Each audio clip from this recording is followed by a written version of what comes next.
so I'll stick to Hindi.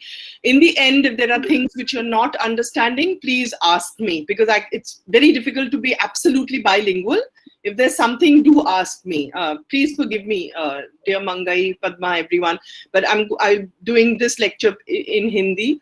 And Janardhan, that was so generous, और ये आपकी तरफ से बहुत ज्यादा उदार और खूबसूरती के साथ आपने इंट्रोड्यूस किया, इसके लिए मैं बहुत शुक्रिया अदा करती हूँ। मेरे लिए आज एक बहुत महत्वपूर्ण दिन है कि मैं सचमुच में रंग आश्रम, जो कि संदीप भट्टाचार्य का ग्रुप है और उसके सालों की मेहनत का अंजाम है, मैं उस प्लेटफॉर्म पे मैं बात कर रही हूँ।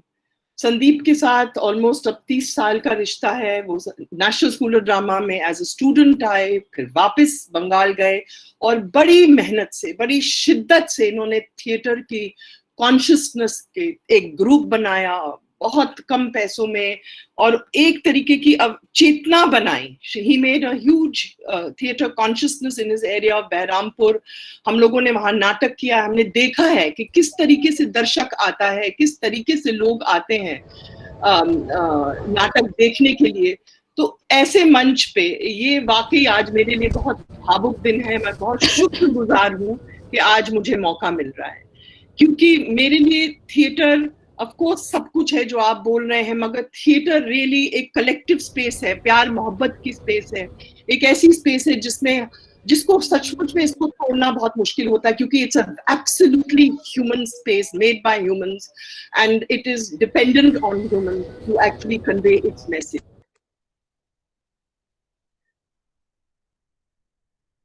मैम आपका माइक्रोफोन ऑफ हो गया। माइक्रोफोन अभी तक सब सुनाई दिया था? हाँ, सब सुनाई, जस्ट लास्ट कप 2-3 पता नहीं अपने आप ही ऑफ हो। आप मुझे बोलते जाइएगा अगर कुछ ऑफ हो जाता है। जी। तो आज मेरा टॉपिक था चेंजिंग वोकैबुलरीज ऑफ डायरेक्शन। वक्त की वजह से मैं थोड़ा सा बताऊंगी औरों के बारे में, और फिर वापस मैं अपने ही काम पे आऊंगी, जिससे जो लोग नहीं जानते हैं उसके बारे में या उसके प्रोसेसेस के बारे में वो फेमिलियराइज हो जाए। मेरी जो बचपना था वो अलकाजी साहब, इब्राहिम अलकाजी के नाटक और हबीब साहब के नाटक देखते हुए गुजरा। यानी बचपना, यानी आप ये सोचिए कि 69 टू समवेयर लाइक 77-78 की मैं बात कर रही हूँ। और अलकाजी साहब उस वक्त, आपको सब मालूम है, बहुत लंबा नहीं बोलूंगी क्योंकि वो राडा से आए थे, उनकी बहुत विगरस ट्रेनिंग थी, उनका जो ब्लॉकिंग का जो सिस्टम था, स्टेज ज्योग्राफी था, वो एक निर्धारित ढंग से था, जो कि राडा से हमारा सोर्स है। मैं हिस्टोरिकल बोल रही हूँ कि आपको हिस्टोरिकल मालूम है कि कौन सी चीज कहाँ से सोर्स्ड है। बहुत monumental kind of work like अंधा युग, रजिया सुल्तान, तुगलक, और जिसमें डायरेक्टर बहुत मुख्य पोजीशन लेता है। He occupies a very major position. The actor is at that time really not a collaborator. So it is the director who's main. मुख्य मतलब इसमें डायरेक्टर है। बहुत स्ट्रक्चर्ड प्लेस है, बिगिनिंग मिडिल एंड, बहुत ग्रैंड प्लेस है, text पे बहुत काम है, बॉडी के ऊपर बहुत काम है, मगर बॉडी का यूज अभी फिर भी एक तरीके से बहुत प्लास्टिक नहीं है, मगर इसमें वर्बल एंड वोकल ट्रेनिंग, इसमें बहुत कुछ है। और इसी वक्त पे हबीब साहब भी राडा से आ रहे हैं और वो बहुत असंतुष्ट हैं इस तरीके की रियलिज्म से। He is very unhappy, he is also saying कि ये इंडिया के लिए हमें किस तरह की रियलिज्म है। याद रखिए कि अभी हम लोगों ने आजादी पाई है 47 में, सब सोच रहे हैं कि इंडिया का फ्यूचर, इंडिया का थिएटर, इंडिया की ट्रेनिंग, सब कुछ हमें अपने देश के बारे में सोच रहे हैं क्या होना चाहिए। और हबीब साहब भी सोच रहे हैं कि नहीं, मुझे लगता है कि ये वाला रियलिज्म जो कि मैंने ब्रिटेन से सीखा है, मुझे चेंज करना चाहिए, उसको चुनौती देनी चाहिए। वो जाके छत्तीसगढ़ जा रहे हैं और चरणदास चोर, आगरा बाजार, ये मेरे पहले नाटक थे जो मैंने देखा था। और वो पॉलिटिकल थिएटर भी बहुत कमिटेड थे, ट्रक्स में जाके वहां नाटक कर रहे हैं, सड़क पे पुरानी दिल्ली में लोग आ रहे हैं, मैसेज। ये बहुत उन्माद का वक्त था जो हमारा बचपना था, जिसमें हर इंसान एक आइडियलिस्ट था, एक यूटोपियन वर्ल्ड, एक फ्यूचर की बात चल रही थी हिंदुस्तान की, और बहुत एक्साइटिंग पीरियड था। और उसी के बाद 75 में आपको मालूम है कि इमरजेंसी हुई और बहुत सारे इल्यूजन्स, बहुत सारी चीजें टूटी। और बहुत सारे सवाल उठे कि हमें किस तरीके के अपने डेमोक्रेटिक स्पेसेस को किस तरीके से हमें उनको बचाना है। उसी वक्त बादल सरकार मेरी जिंदगी में आए, 3 साल तक उनके साथ मैंने काम किया।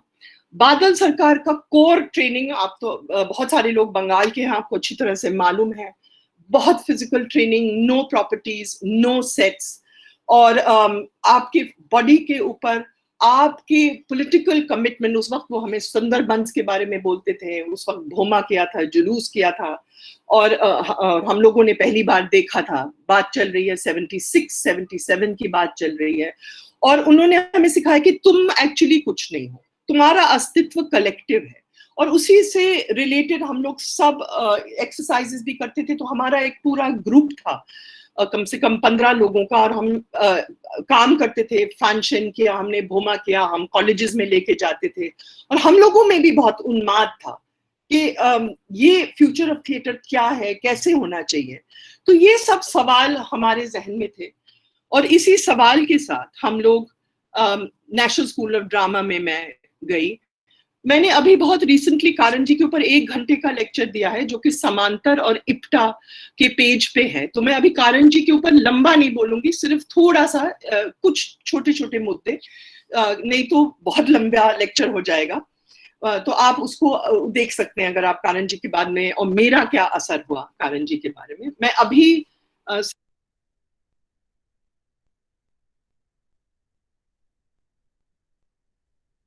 मैम अगर फिर से वॉल्यूम कारन जी, ये मालूम नहीं खुद ऑटोमेटिकली क्यों ऑफ हो रहा है। कारन जी ने खुद ये बहुत सारे सवाल उठाए।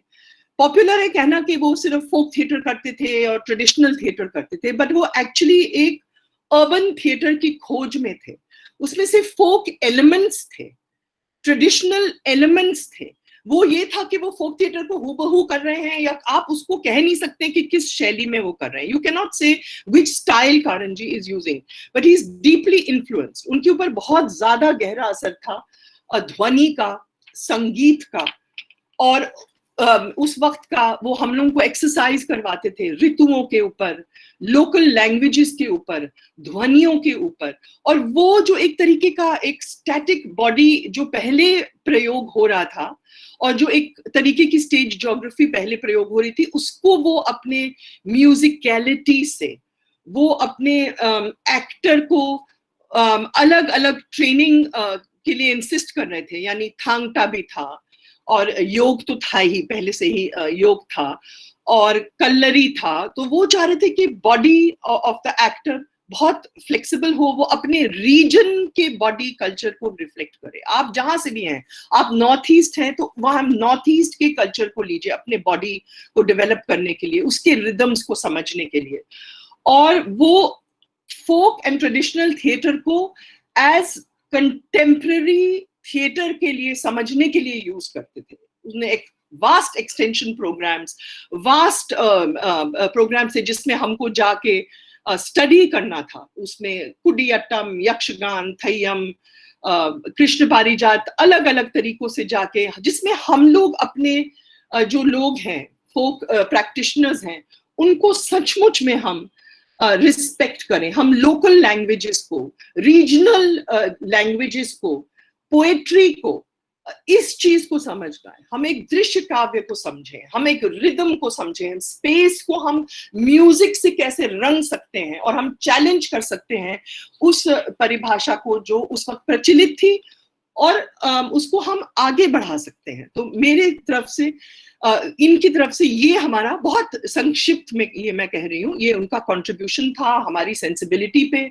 और हम बार बार अभी भी यही सोच रहे थे कि हम इंडियन रियलिज्म के बारे में जब सोचते हैं तो हम कैसे सोचते हैं, हमें किस तरीके से हमें आगे अपना भविष्य बनाना है, जो कि इंडियन भी हो मगर एथनिक भी ना हो, जो मॉडर्न भी हो मगर किसी भी तरीके का रिएक्शनरी भी ना हो। बहुत अहम सवाल है ऐसे एंशिएंट और बहुत प्राचीन civilisation, it's such an old civilisation, how do you create a model, कि क्या बिल्कुल हम पीछे जाएं, हमें बिल्कुल उस तरीके से नाट्य शास्त्र के हिसाब से भी हमें नहीं चलना, हमें कंटेम्पररी लैंग्वेज की खोज करनी है।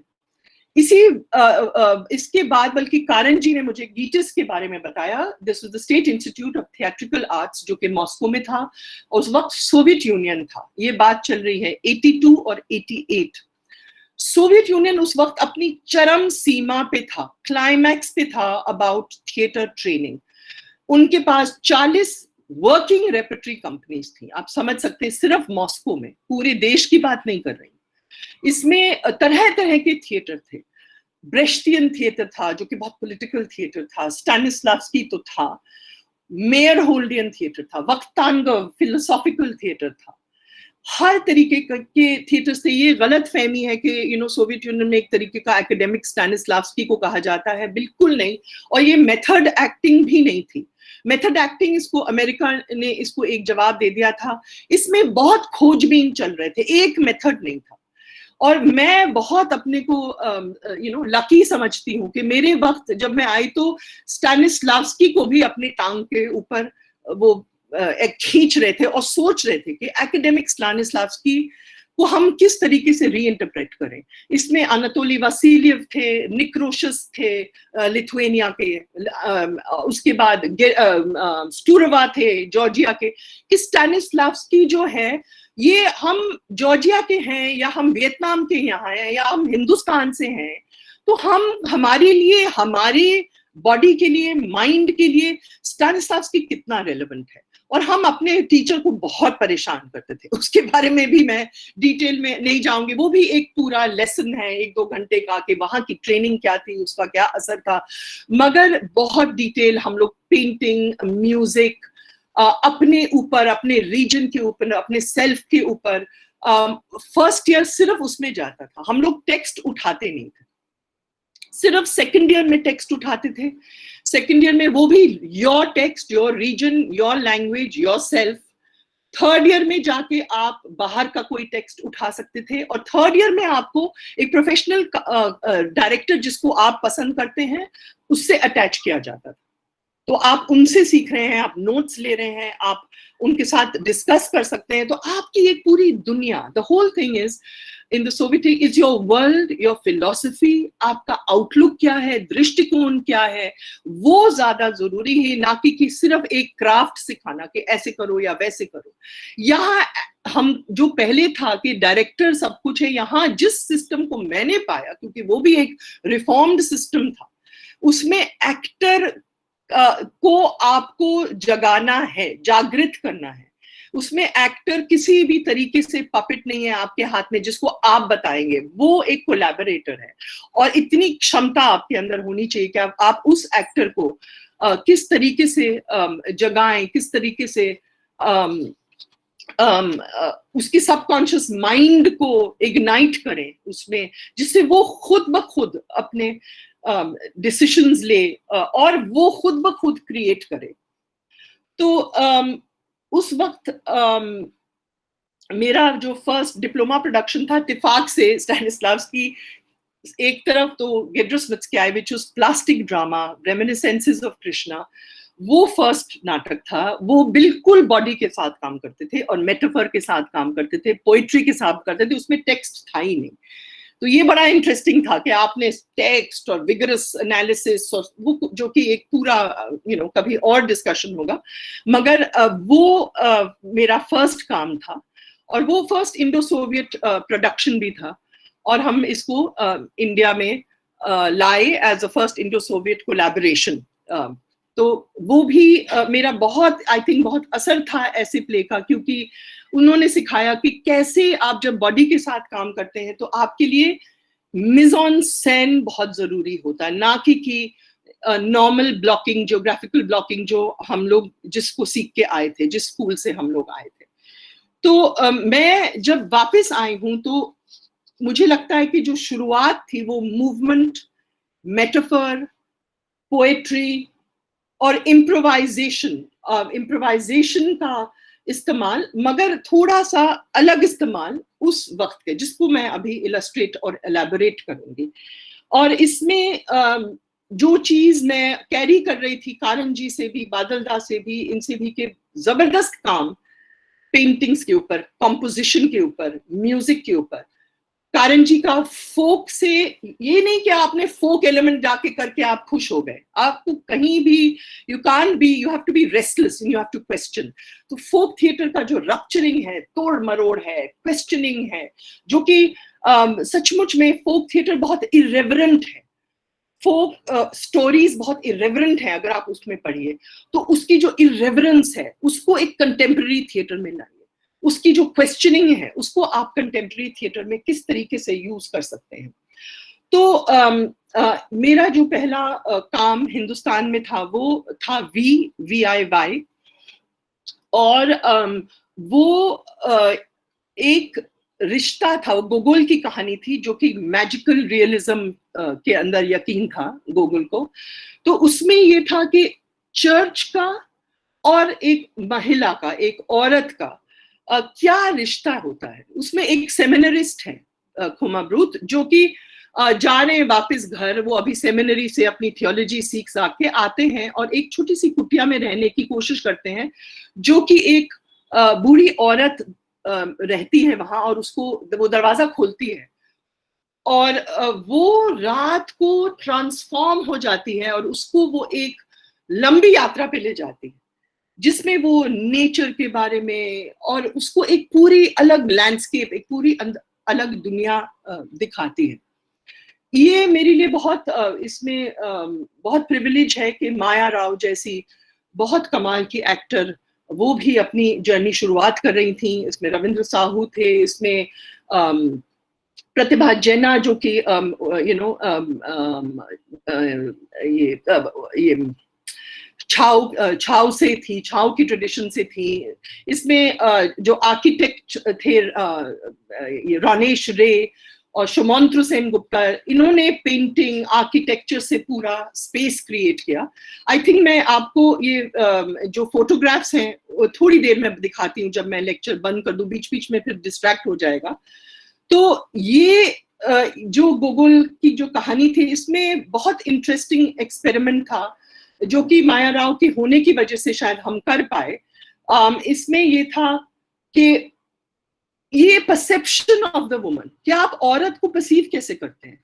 तो जो खुमा ब्रूथ जो है वो उसको एक विच की तरह है, वो डायन है, या वो खूबसूरत है, या वो स्ट्रॉन्ग औरत है, या वो वैम्प है। इस तरीके के परसेप्शंस के साथ हम लोगों ने बहुत खेला।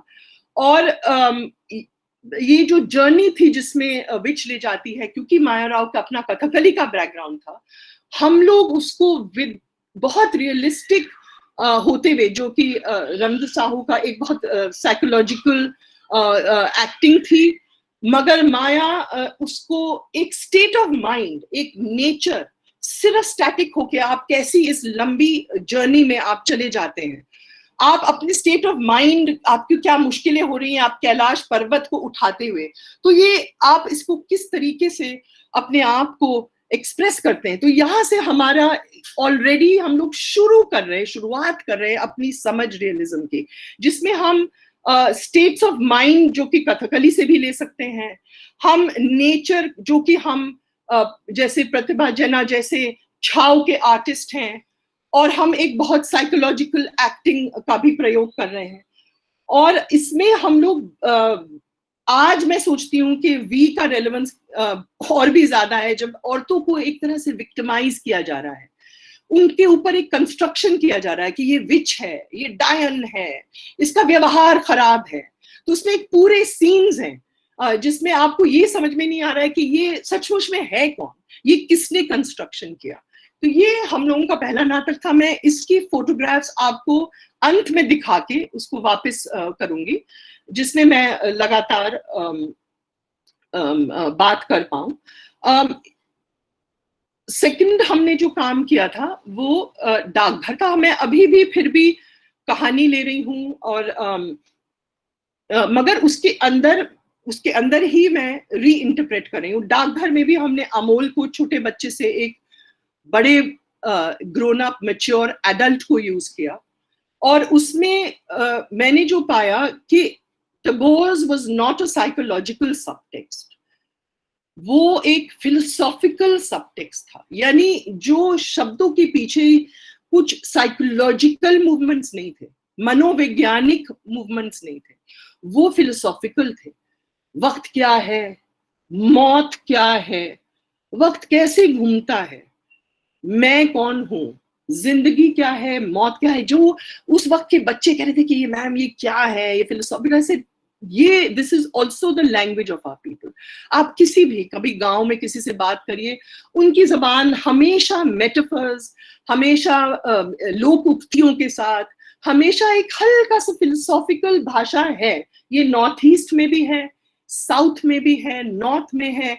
जब आपको वो ये जो कई सारे लोग थे जो हमारे यहाँ आते थे, एक बाबा थे, वो गाते थे, उनसे कुछ भी पूछो, अरे बेटा वो 7 समुंदर पार है, कैसे तुम्हें समझाऊं।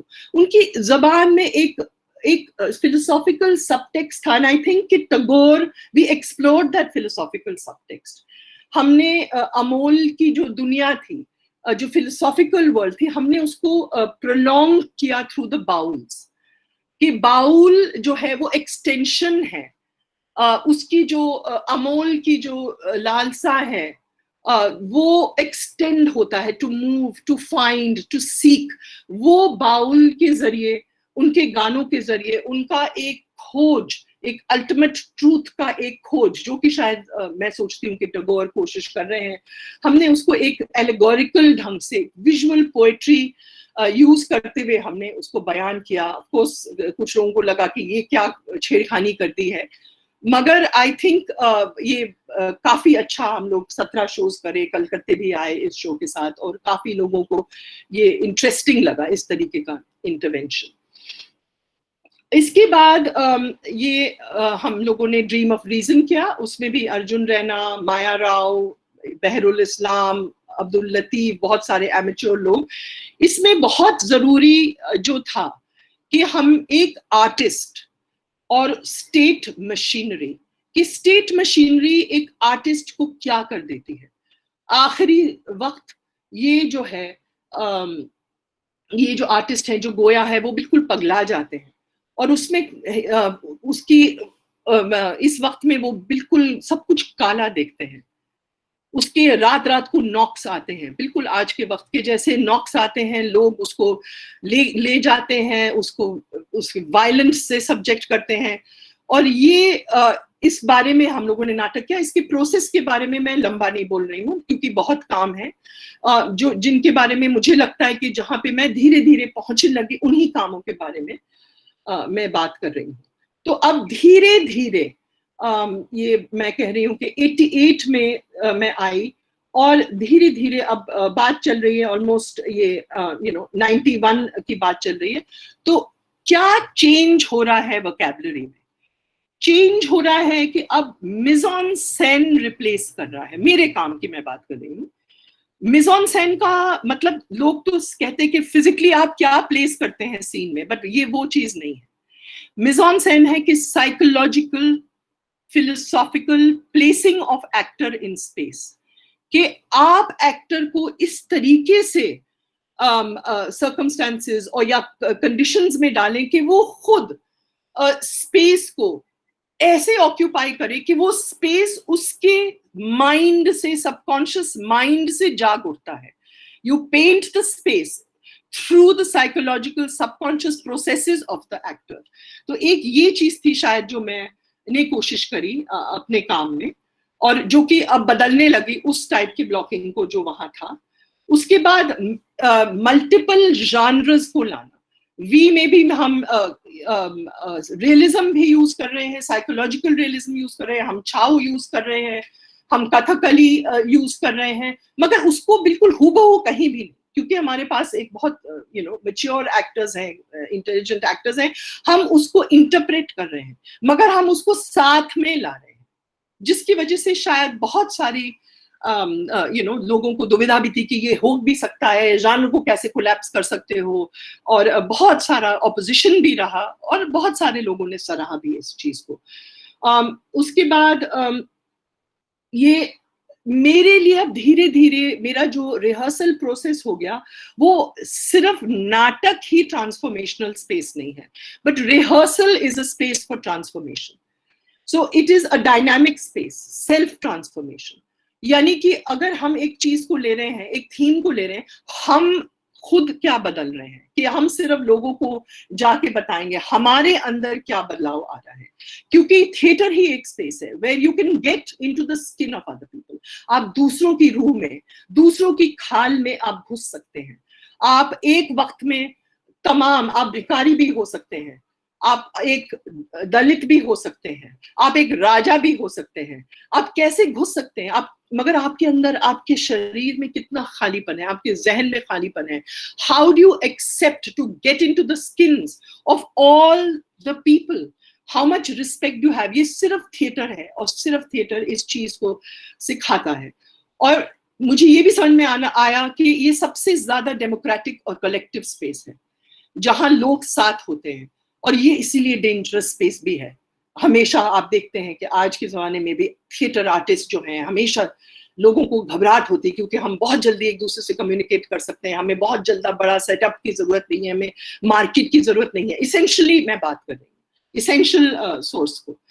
हम लोग एक गुरिल्ला एक्टिविटी से एक बात कह के और उसके बाद आगे निकल सकते हैं, हम गायब हो सकते हैं। तो मेरे लिए ये सब थिएटर स्पेसेस भी बहुत, और रिहर्सल के तरीके भी मेरे लिए बहुत ज्यादा अहमियत रखने लगे। तो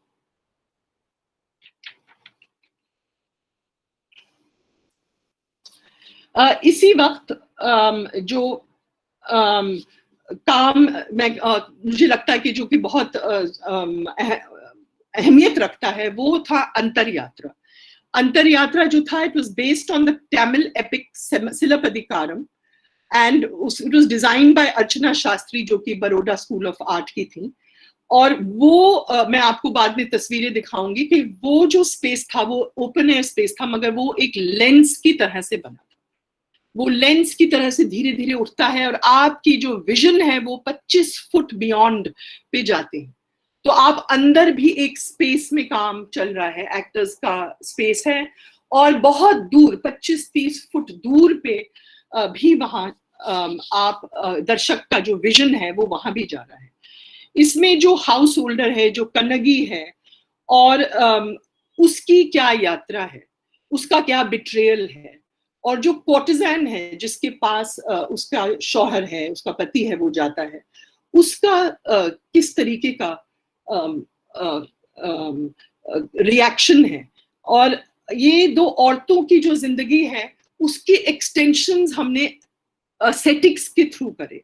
असेटिक्स मतलब जिन्होंने अपना परिवार छोड़ के उन्होंने भगवान का नाम, कोई शिव, कोई विष्णु, और कोई जैसे महादेवी अक्का, आंडाल, कराइकल अमयार, बासवा, इन सब लोगों को हमने कन्नगी के एक्सटेंशंस एंड ये माधवी के एक्सटेंशंस हमने बनाए।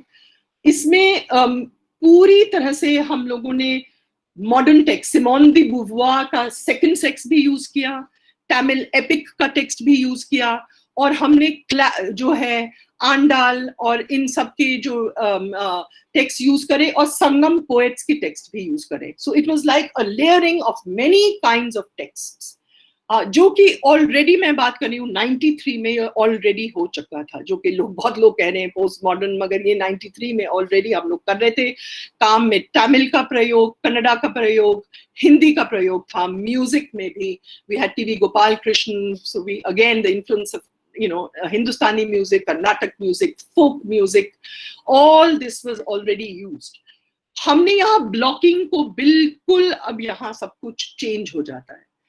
ब्लॉकिंग की जो सोर्सेज हैं वो हम रिचुअल डिजाइन से लेते हैं, लाइक कोलम, जो कि अर्चना जी ने हमें इंट्रोड्यूस किया कि जो औरतें बैठी हैं वो काम कर रही हैं। जैसे कन्नगी बैठी है, जो कि भागीरथी ने खेला, मृदुल ने खेला, असम के थे भागीरथी, कर्नाटक की थी, हमारे पास अनुषा थी जो कि गति अब फाउंडर रही हैं, लीला सैमसन ने आके हेल्प किया, तैयारी उसकी योगा और ताइची। तो हर थिएटर, हर बार अब मेरा बदल रहा है, मैं थिएटर हर प्ले को के एक्सरसाइजेस, उसके स्पेसिफिक एक्सरसाइजेस जिसमें जो एक्टर्स हैं वो अपने को भी क्वेश्चन कर रहे हैं। हमने क्वेश्चन किया कि रियली एक औरत होना, एक गृहस्थिन होना, एक कोर्टिजान होना, और हमने कभी भी ये नहीं किया कि कोर्टिजान और जो गृहस्थिन है वो ऑपोजिशन है, बल्कि हमने कहा कि ये एक ही इंसान का आयाम है, इसको डिवाइड किया हुआ है एक पेट्रियार्कल सिस्टम से। तो हम लोगों ने औरत को का देवी बनाना, उसके ऊपर एक्सरसाइजेस करें। हमने ये कहा कि अगर हम एक स्पेस क्रिएट कर रहे हैं जो बियॉन्ड है, तो बियॉन्ड होता क्या है? हमारे अंदर एक बियॉन्ड है, हम लोग, वो क्या है? वो एक पॉलिटिकल स्पेस है, साइकोलॉजिकल स्पेस है, ये क्या स्पेस है? उसके बारे में बहुत सारी हमने एक्सरसाइज करी। सिंगल विमेन के स्पेसेस क्या हैं? एक एक जना जो भी इसमें इन्वॉल्व था, बहुत सारे लोग थे, हम लोग करीब 15 एक्टर्स थे। Everyone had to go through these exercises of really coming to terms of religion क्या है, स्पिरिट क्या है, औरत होने के नाते, गृहस्थन होने के नाते आप क्या एक्सेप्ट करते हैं, क्या रिजेक्ट करते हैं। इन सब चीज के ऊपर हम लोगों ने काम किया। उसके बाद हमने अल्टरनेटिव स्पेसेस, क्यों हम बासवा की पोएट्री भी ले रहे थे, जो कि बिल्कुल रिजेक्ट कर रहे थे ब्राह्मणिकल स्पेसेस को। तो आपका जो शरीर है, क्या वो एक स्पेस ऑफ वर्शिप हो सकता है, उसके अंदर जो आप उत्पन्न करते हैं? सो it was quite a lot of challenging work, challenging yourself, but now is beginning a sort of phase in which we are working on a transformative thing. हम लोग मेजेस पे काम कर रहे थे। When Kovalam is getting वो अपने आप को भूल रहा है, वो अब दूसरी दिशा में जा रहे, तो हम लोगों ने मेज यानी भूल भुलैया जो ट्रेडिशनल मेजेस है उसका यूज कर रहे हैं। वो जैसे अपने एम्बिशन में घुसता जा रहा है, वो मेज में खोजता जा रहा है। So the maze became a way of designing. The maze became a way of looking at space. So the way completely we are doing away with the ways of blocking that were being used at that time. And we were also each time हम लोग prepare कर रहे थे actor को according to the spirit of each text. I'm very grateful at this time. Many of the critics of that time, बहुत, आज तो ऐसा जमाना हो गया, आप काम करते जाइए, there's no critical debate, nothing. That time I'm very grateful that people like Kavita ji, Ramesh ji, at least they came, they wrote, there was a debate, and I'm saying that because I think Kavita ji is not well, and I'm using this opportunity to thank her, because you can also एक तरीके से आपको खत्म भी कर दिया जा सकता है जब आप बस आपको कह दिया जाता है एक्सपेरिमेंटल काम है बिंबो की खोज में, और आप खत्म हो जाते हैं। और आप देखेंगे, जब आप अब इसके विजुअल्स देखेंगे, आप देखेंगे कि ये पहली बार हिंदुस्तान के थिएटर में इस तरीके का स्पेस का डिजाइन, इस तरीके के ritual spaces and emotional states of mind and landscape. यानी कि जब कुछ पाठ हो रहा है, this is coming from the Tamil tradition, कि आप एक पर्टिकुलर स्टेट ऑफ माइंड में हैं, तो उसका इमोशनल लैंडस्केप क्या है। अब आप अलग हो रहे हैं तो वो समुंदर का यूज करते हैं, आप साथ में आ रहे हैं तो वो प्लेन्स का, घाटियों का यूज करते हैं, आपके अंदर एक कुछ उथल पुथल है तो वो बैम्बू ग्रोव्स का यूज करते हैं। अलग अलग लैंडस्केप्स, अलग अलग साइकोलॉजिकल स्टेट्स का यूज किया, and I think this was quite a revolutionary thing, and of course given to us by the tradition within the Tamil culture. So this is there. Now we come to Raj Darpan. This is 94. This is the Dramatic Performance Act of 1876. इसमें हमारे पास सिर्फ दो चीजें थी। ये हमारे पास रति Bartholomew जी का research था कि ड्रामेटिक परफॉर्मेंस एक्ट ने क्या नुकसान पहुंचाया हिंदुस्तान को, लीगल प्रोसीडिंग्स क्या थी। हमारे पास 3-4 पेज की लीगल प्रोसीडिंग्स को शुमंत्रो बैनर्जी ने उनको लिखा था। तो ये दो थे। बाकी 94 का जो बैच था जिसमें संदीप भी शामिल हैं, अभिलाष भी हैं, बहुत सारे लोग जिनको आप सुन रहे हैं, और उन्होंने कहा मैम आप बस कर डालिए। मैंने कहा मेरे पास कुछ नहीं है, बस इतना है। कहते हम लोग करेंगे। एंड ये really it was such an marvellous journey. उसमें हम सोशल हिस्ट्री भी पढ़ रहे थे, ब्रिटिश सोशल हिस्ट्री। हम लोग ब्रिटिश कॉलोनियलिज्म के ऊपर फिल्म्स भी देख रहे थे। हमारे पास नंदिता अक्सर आके हमारे पास वो भी राइट्स, कॉलोनियलिज्म के ऊपर भी बात कर रही थी। तो इस तरीके के बहुत सारे social history of Britain, band plays जो उस वक्त बैन हो गए थे, एंड जिस तरीके से ब्रिटिश ने मल्टीपल पर्सपेक्टिव की जो हमारी दुनिया थी उसको एक सिंगल पर्सपेक्टिव में, एक यानी कि तमाम दृष्टिकोण से, आप हमारा पेंटिंग ट्रेडिशन देख लीजिए, आप हमारा विजुअल ट्रेडिशन देख लीजिए, तो वो हमारा ट्राइबल अगर आप देखिए तो बहुत मल्टीपल स्पेस एंड टाइम का कॉन्सेप्ट है। धीरे धीरे ब्रिटिश के आने से किस तरीके से एक सिंगल पर्सपेक्टिव आया और चेंज हुआ वो भी मैं आपको दिखाऊंगी। हमने अब मैं जैसे मैंने आपको कहा कि अब एक्सरसाइजेस बदल रही हैं, तो अब पूरा ग्रुप यंग स्टूडेंट्स का हम लोगों ने काम किया ब्लैक एंड व्हाइट। ब्लैक होने का मतलब क्या है, हमने फ्रांस फैनन, जिनको इंटरेस्ट था, फ्रांस फैनन के एक्सर्प्ट्स पढ़े, black skin white mask. Black skin का मतलब क्या है आप समझ रहे हैं, तो हमने हिंदी के ऊपर एक्सरसाइज करी। चलिए सब लोग आधा घंटा हिंदी बोलिए, उसके बाद आप इंग्लिश बोलिए, उसके बाद आप रीजनल लैंग्वेज बोलिए। ये मैंने और लेक्चर्स में भी मेंशन किया, मगर ये बहुत जरूरी एक्सरसाइज था जिसमें लोग जो मतलब हिंदी भाषी नहीं थे या इंग्लिश भाषी नहीं थे, तो वो किस तरीके से अपने मेंटली क्या महसूस करते हैं। इवन एनएसडी जैसी जगह पे जब कोई साउथ का आता है, नॉर्थ ईस्ट का आता है, उसको हिंदी में भाषा करना है, तो वो किस तरीके से इसको महसूस करते हैं। फिर उसके बाद जब वो अपनी भाषा पे आते हैं उसको क्या महसूस होता है। So it was a very interesting exercise. People started understanding what it is when your mind gets colonised. It can be colonised by the British rule, it can be colonised in here within a sort of north domination और a domination of a particular एक तरीके का mainstream culture का domination. ये हम लोगों ने किया। हम लोगों ने एक फुटबॉल एक्सरसाइज किया, एक प्रिविलेज स्कूल के बीच में और म्युनिसिपल स्कूल के बीच में। और क्या होता है, क्या डायनामिक्स है जब आप एक गवर्नमेंट स्कूल से हैं, आपको वो प्रिविलेजेस नहीं मिले और आप मिलते हैं एक प्रिविलेज स्कूल के बच्चे के साथ।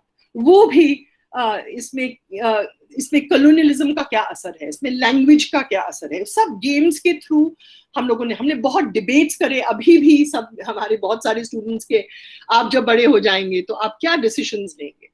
तो और मैं आज भी कभी पूछती भी हूँ, उस दिन राना से कहते नहीं मैडम मैंने आपसे कहा था ना कि मैं हिंदी में करूंगा, मैं सिर्फ टेम्प्ट नहीं हो जाऊंगा।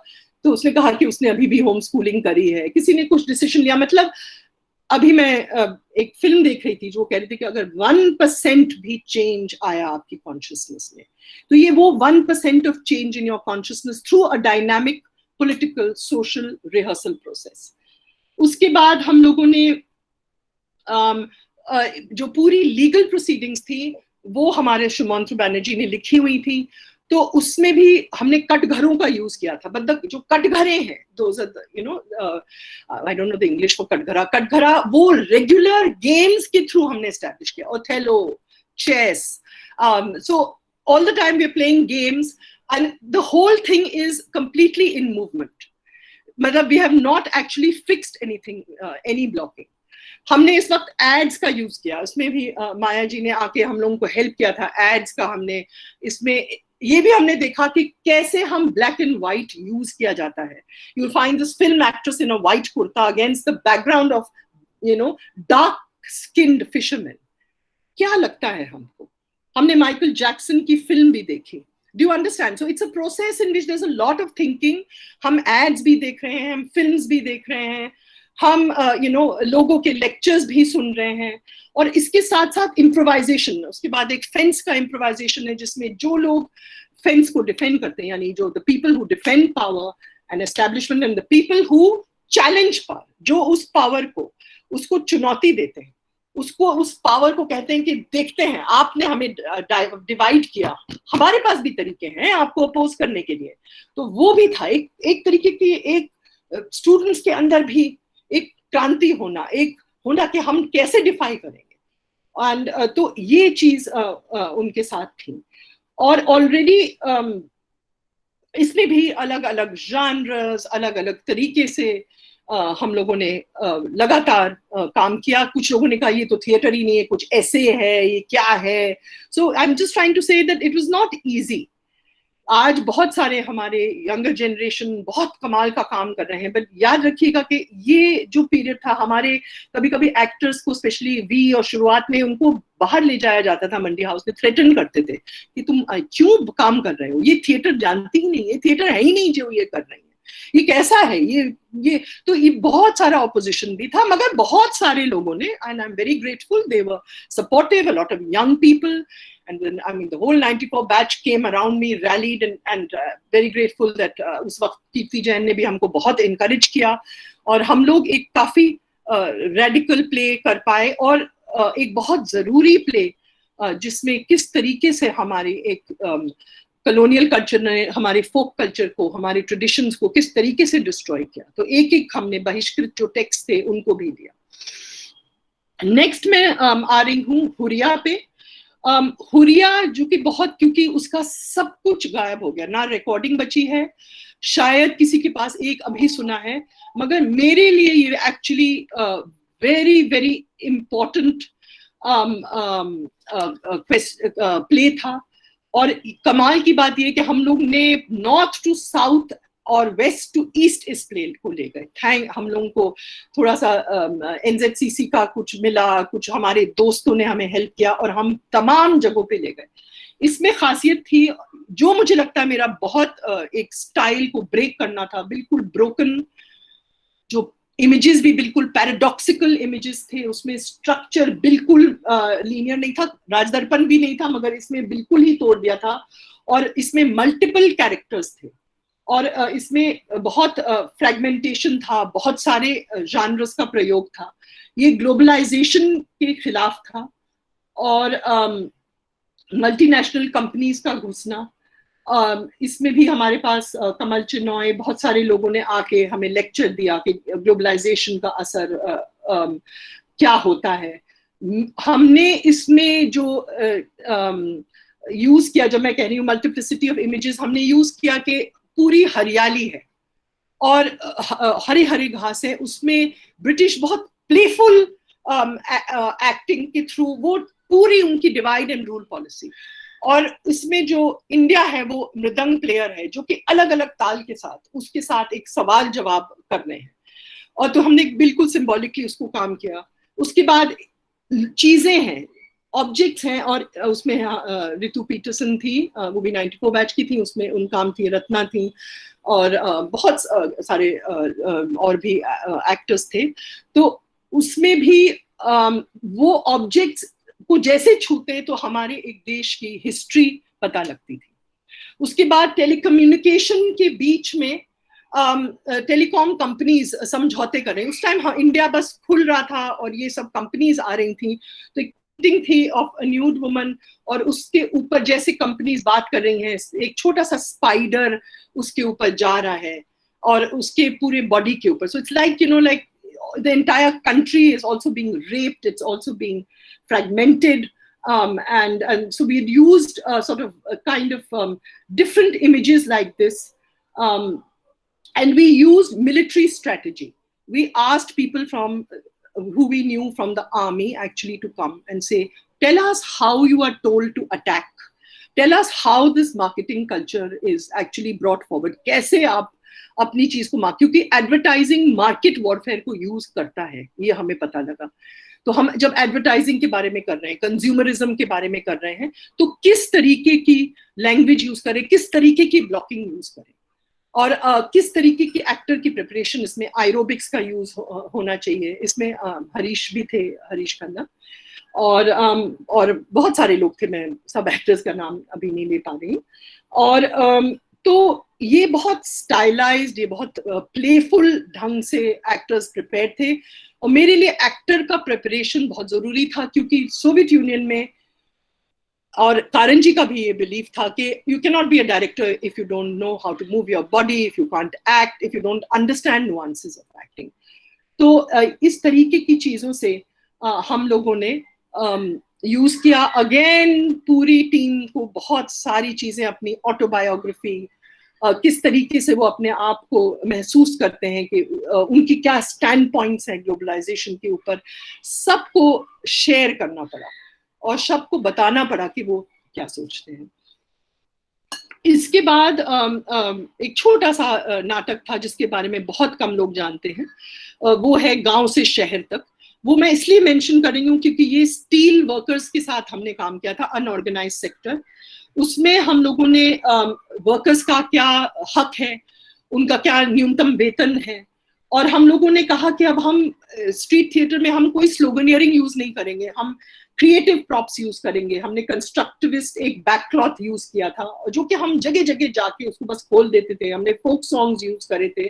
तो इसमें हमने तमाम इनोवेशंस और सिंबॉलिक प्रॉपर्टीज का यूज किया था कि हम लोगों को क्यों सोचते हैं कि अगर हम स्ट्रीट थिएटर कर रहे हैं तो हम सिर्फ बातें करें और स्लोगनियरिंग करें, क्यों हम इसमें भी बहुत सारी क्रिएटिव प्रोसेसेस यूज करें अपने लोगों। ये कम से कम 40 जगहों पे गया और कम से कम 2-3 हजार मजदूरों के सामने हम लोगों ने ये क्रिएट किया और बहुत कुछ इसमें सीखने को मिला। और शुरू किया हमने इसमें, विजय कुमार थे, ऋतु थी। उसके बाद मजदूरों ने इसको टेक ओवर किया और खुद मजदूर इसको करते थे और लेके जाते थे, और काफी इसका असर हुआ। मैं डिटेल में नहीं बोल रही हूँ क्योंकि मेरे आप देख रहे हैं कि टाइम निकलता जा रहा है।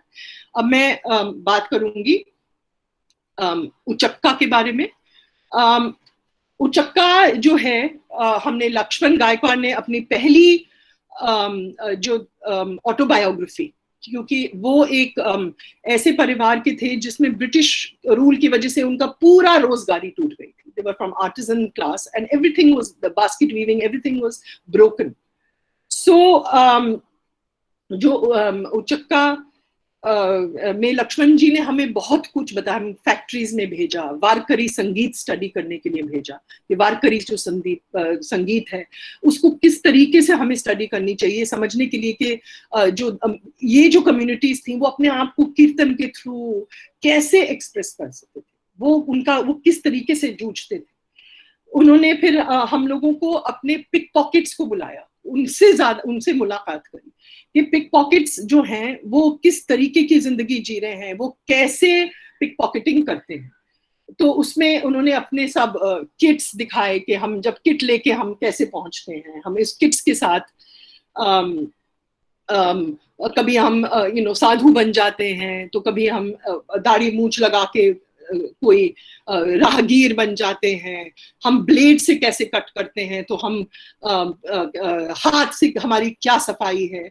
तो इसमें हम लोगों ने ये सब पहले सीखा। ये फिर अगेन बहुत सालों बाद अनुराधा जी ने बुलाया था NSD में करने के लिए, क्योंकि मेरा अपना ग्रुप निराकार है जो कि मैं उसी के साथ ज्यादातर करती हूँ, या फिर अगर कोई बुलाता है। तो ये NSD के साथ बहुत सालों बाद मैंने आई थिंक 2008 में किया। तो इसमें भी स्टूडेंट्स को भापना, ताड़ना, ये हम लोग डिवाइड करते थे कि वहां पंढरपुर की पूरी यात्रा जारी है, तो यहाँ से पूरी पिक पॉकेट्स की यात्रा जारी है। तुम लोग कैसे पिक पॉकेट करोगे, क्या टेक्निक्स यूज करोगे, तुम दोनों आपस के बीच में क्या यूनिटी है, तुम लोग अगर नहीं करोगे तो भूख है, और भूख है तो तुम्हारे बच्चे हैं, तुम उनको कैसे खिलाओगे खाना। ये अहमियत है। ये नहीं कि फैंसी आप पिक पॉकेटिंग करें और खुश हो जाए। इसमें अनिरुद्ध ने भी बहुत मुझे हेल्प किया, उनके महाराष्ट्र का जो, और इसमें संदीप ने इसका डिजाइनिंग में और लाइटिंग डिजाइन में भी बहुत कंट्रीब्यूट किया, बहुत उन्होंने इसमें हेल्प किया। एक्सरसाइजेस भी इसमें हम थ्रेशोल्ड्स के ऊपर बहुत काम करते थे। यानी एक लकीर है, मैं अगर एक बहिष्कृत कम्युनिटी से हूं, मैं उस लकीर को कैसे पार करता हूँ। वो मंदिर की लकीर हो सकती है, वो एक क्लासरूम की लकीर जिसमें छोटा बच्चा दलित समाज का, उसको नहीं, आप कोई भी दलित लिटरेचर पढ़े तो उसका ज्यादातर उनको नीचे बैठाया जाता था या क्लासरूम में अंदर भी नहीं घुसना जाता था। ये ह्यूमिलेशन क्या चीज है? What is it to be humiliated when you come from a certain caste? How is it? And यही चीज आज हो रही है और बढ़ती जा रही है इसके बजाय कि घटती जाए। So what are the eyes on your body? How do you see? जब आपको मालूम है कि पुलिस अभी आएगी, पुलिस आपको मारेगी, आपको जेल में डाल देगी बिना बात पे, आपकी एग्जिस्टेंस क्या है, आपका रिदम क्या है, आपका टेम्पो क्या है। सो आपके प्रोफेशनल जेस्चर्स क्या है, आपके रिचुअल जेस्चर्स क्या है। इन तमाम चीजों के, इन तमाम एक्सरसाइजेस के ऊपर हम लोगों ने काम किया। और उसके बाद उनके जो गुट के लोग थे वो किस तरीके से थ्रैश करते थे, मारते थे लोगों को, जिससे उनको पुलिस की मार से बचने। ये तो ऐसा मतलब यू नो कॉन्ट्रडिक्शन है, ऐसा आप आप पढ़ते हैं तो आपको लगता है कि ये क्या है, मगर वो अपने ही बच्चों को, सबको जिसमें वो टेम्पर हो जाए, जिसमें वो ताकतवर हो जाए, उनको मारते थे, पीटते थे, वायलेंटली बिहेव करते थे, जिससे वो बाद में पुलिस को फेस कर पाए। और उसके बाद मैंने किया वाटर, जिसमें पोल्यूटेड, जिसमें नामदेव धसाल, उसमें पोल्यूटेड वाटर जो है किस तरीके से वो जो अपर कास्ट है उसको एक साफ पानी मिलता है, जो लोअर कास्ट है उसको उसका जो पानी है वो पोल्यूटेड है, और उसको बहुत मीलों जाना पड़ता है ये करने के लिए। और इसमें जॉय थे, आदिरा थी, रविंद्र थे, और प्रियंका बोपन्ना, इसमें बहुत कमाल के एक्टर्स। और ये पोइट्री आप पढ़ेंगे तो उसमें इतना गुस्सा है, इतना विरोध है, तो ये विरोध और गुस्सा एक्टर के शरीर में कैसे लाए, वो प्रोटेस्ट क्या होगा, वो किस तरीके से विरोध करेगा, तो उसमें भी पूरी तरह से एक फिजिकल और बहुत स्ट्रॉन्ग फिजिकल मूवमेंट्स का हमने प्रयोग किया। उसमें हमने बुद्ध के अलग अलग रूप, उसमें इमेसिएटेड बुद्धा जो अभी भी ढूंढ रहा है अपना रास्ता, उसमें एक इन्फ्लेटेड बुद्धा जो कि बैठ रहा है, डिफ्लेट हो रहा है इतना पेन देख के, इतनी सफरिंग देख के अपनी कम्युनिटी, एक यंग बुद्धा जो जर्नी पे जा रहा है और निरंतर एक यात्रा पे जा रहा है, जो कि यात्रा मेरे लिए अंतर यात्रा में भी बहुत जरूरी थी। यात्रा ही एक इम्पॉर्टेंट चीज है, ना कि यात्रा का अंत करना, उस यात्रा को कायम करना हर चीज में। ये हमारे एक फिलोसॉफिकल अंडरस्टैंडिंग है हिंदुस्तान के कल्चर में। और तो ये भी हम लोगों ने किस तरीके की fantastic to real to fantastic to psychological gestures to playfulness, और switching from reality to magic, इस तरीके की हम लोगों ने कोशिशें करें इस पर्टिकुलर प्लेस में। मैं बात करूंगी कि इस वक्त पे मेरे जो कंटेम्प्रेरीज थे वो अनुराधा जी थी, जो कि वो भी उनका नायका भेद मुझे याद है 89 में कसौली आर्ट वर्कशॉप में बहुत सारे लोग आए, साथ में हम लोग आए और हमने क्रिएट किया। माया राव थी जिन्होंने खोल दो किया और बहुत सारे सोलो परफॉर्मेंस शुरू करे।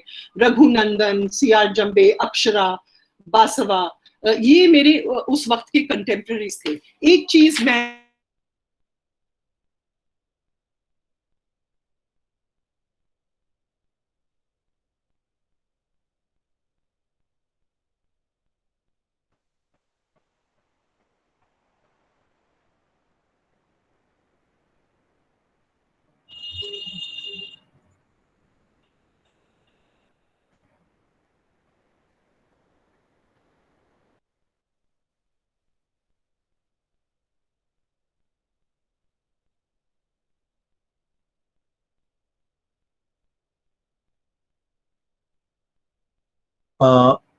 Hello.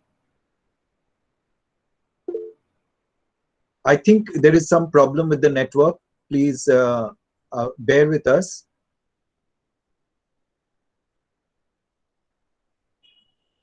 थोड़ी ही देर बाद उम्मीद करता हूँ मैं मैम फिर से हमारे साथ ज्वाइन करेंगे।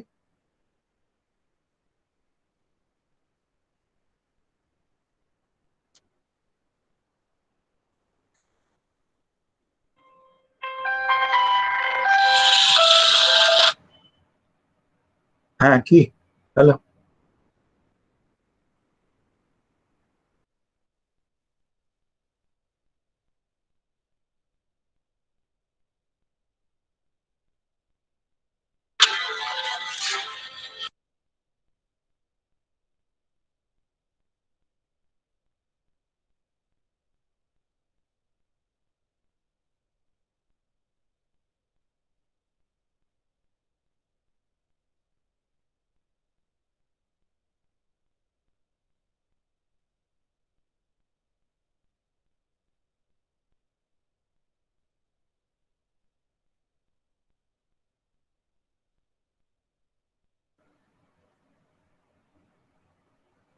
দেবুদা, hello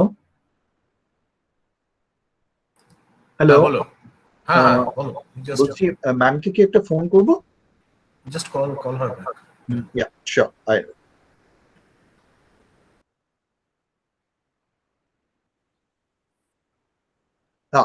Hello. Yes, here you are there, ma'am. Oh my God, I tell you, this is this world of. So can you Yeah. hear me? No, yes, we can hear you, ma'am, and it's perfect now. Yeah. Thank you so much.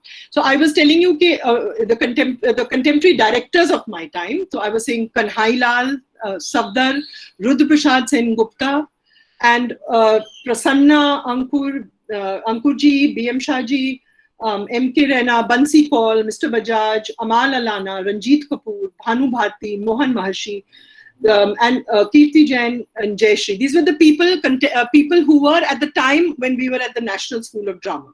And they were following different vocabularies, meaning vocabularies which were given by Al-Qazi Sahab, or their own thing like Ratan Thyam of, using and rituals, stylized theatre, a very poetic theatre, or theatre influenced by the Natya Shastra. So these were the various vocabularies of that time.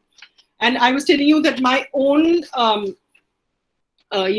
contemporaries at that time, this is 90s, Neelamji, Anuradha, Maya, Raghunandan, Jambe, Akshara, Basava, and many more people, जो कि उसी वक्त मेरे साथ पूरे India में create कर रहे हैं. सबका नाम लेना मेरे लिए थोड़ा मुश्किल होगा. किसी का मैंने छोड़ दिया, प्लीज आप बुरा ना माने, क्षमा कीजिए. और इसके बाद जो हमारा जो यंगर जनरेशन है, जिसमें अभिलाष हैं, अभिलाष पिल्ले, जिनका काम बिल्कुल अलग है, उन्होंने भी अलग जबान बनाई है. आगे इस जबान को जो हम लोग सीख रहे थे, उन्होंने अपनी जगह बनाई है. उसमें दीपन शिवरमन है, शंकरन है. यहाँ बॉम्बे में बहुत सारे यंग लोग, अतुल कुमार, सुजय हैं, अमितेश हैं, बहुत सारे लोग हैं जिनका काम मैंने देखा भी नहीं है. तो मुझे लगता है कि मुझे गौतम हल्दर हैं कैलकाटा में, बहुत सारे लोग, शांतनु हैं, और यहाँ संदीप हैं, अनिरुद्ध हैं, जिन्होंने लगातार, जो कारंजी शब्द बोलते थे, मैदान बनाना, उसको पुख्ता करना, उसमें एक नई चेतना लाना लोगों के बीच में. ये इतने सारे लोग हैं. सुमन कुमार हैं, रॉबर्जिता गोगोई नॉर्थ ईस्ट में है, और तमाम हैं. प्लीज फॉरगिव मी अगर मैं किसी को छोड़ रही हूँ. एमेच्योर थिएटर में इतने लोग हैं. विमेन्स थिएटर ग्रुप्स हैं, दलित थिएटर ग्रुप्स हैं, निरीक्षा है, यहाँ आज मंगई आई हैं, उनके ग्रुप्स हैं, सीगल थिएटर है, इप्टा है, नीना साम है, इंडिविजुअल्स हैं, अरविंद हैं, लोकेश हैं, बहुत सारे लोग जिन्होंने लगातार पैशनेटली काम किया है. मल्लिका है, रफीकी है, मतलब मैं दुनिया भर के लोग हैं जो कि इस थिएटर कॉन्शियसनेस को बढ़ा रहे हैं, वोकैबुलरी को बढ़ा रहे हैं. और मुझे लगता है कि बहुत जो वोकैबुलरी, अब बहुत सारी चीजें यूज हो रही हैं, बहुत सारी चीजें उसी वक्त की ऑलरेडी ही थी, मगर उस वक्त लोग तैयार नहीं थे. लोग उसको कभी कभी स्वीकारने के लिए तैयार नहीं थे, मगर वो अब बहुत सारी प्रचलित चीजें हो गई हैं, जिसकी, और टेक्नोलॉजी के आने से वीडियो का, हम लोगों ने भी हुरिया में बहुत सारे वीडियो इमेजेस यूज करे थे, जो कि अमर कन्वर, जो आज बहुत एक फेमस फिल्म डायरेक्टर हो गए, उन्होंने किया था, बहुत इमेजिस्टिक, जिसमें कैलकाटा में भी आया था वो काम. और तो ये लोग टेक्नोलॉजी का भी यूज कर रहे हैं, और भी डिवाइसिंग हो रही है, और भी इम्प्रोवाइजिंग हो रही है. मगर ऑलरेडी ये 90s में इसकी शुरुआत हो चुकी थी. बहुत सारे लोग इसको आगे लेके जा रहे हैं, इसको तोड़ रहे हैं, और बहुत कुछ लिख रहे हैं. थिएटर स्पेसेस भी बहुत एक्सपैंड हो रही हैं. अभी सुनील शानबाग जी ने अपनी थिएटर स्पेस बनाई है, और ये बहुत अच्छी बात है कि छोटे छोटे थिएटर स्पेसेस वो हर जगह स्प्रेड हो रहे हैं.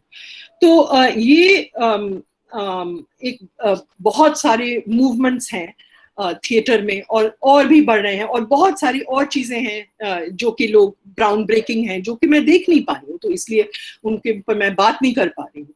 मगर मुझे मालूम है कि ऐसा जो लोग, एक नई जमीन फिर से पुख्ता हो रही है, एक फिर क्वेश्चनिंग चल रही है. मैं चाहूंगी कि मैं आपको फोटोग्राफ्स एक बार थोड़ा सा दिखा दूं, और फिर मैं सम अप करूंगी. प्लीज मुझे फोटोग्राफ्स दिखा दीजिए. Okay. Yes, ma'am. Just a second. Let me get ready. Yes.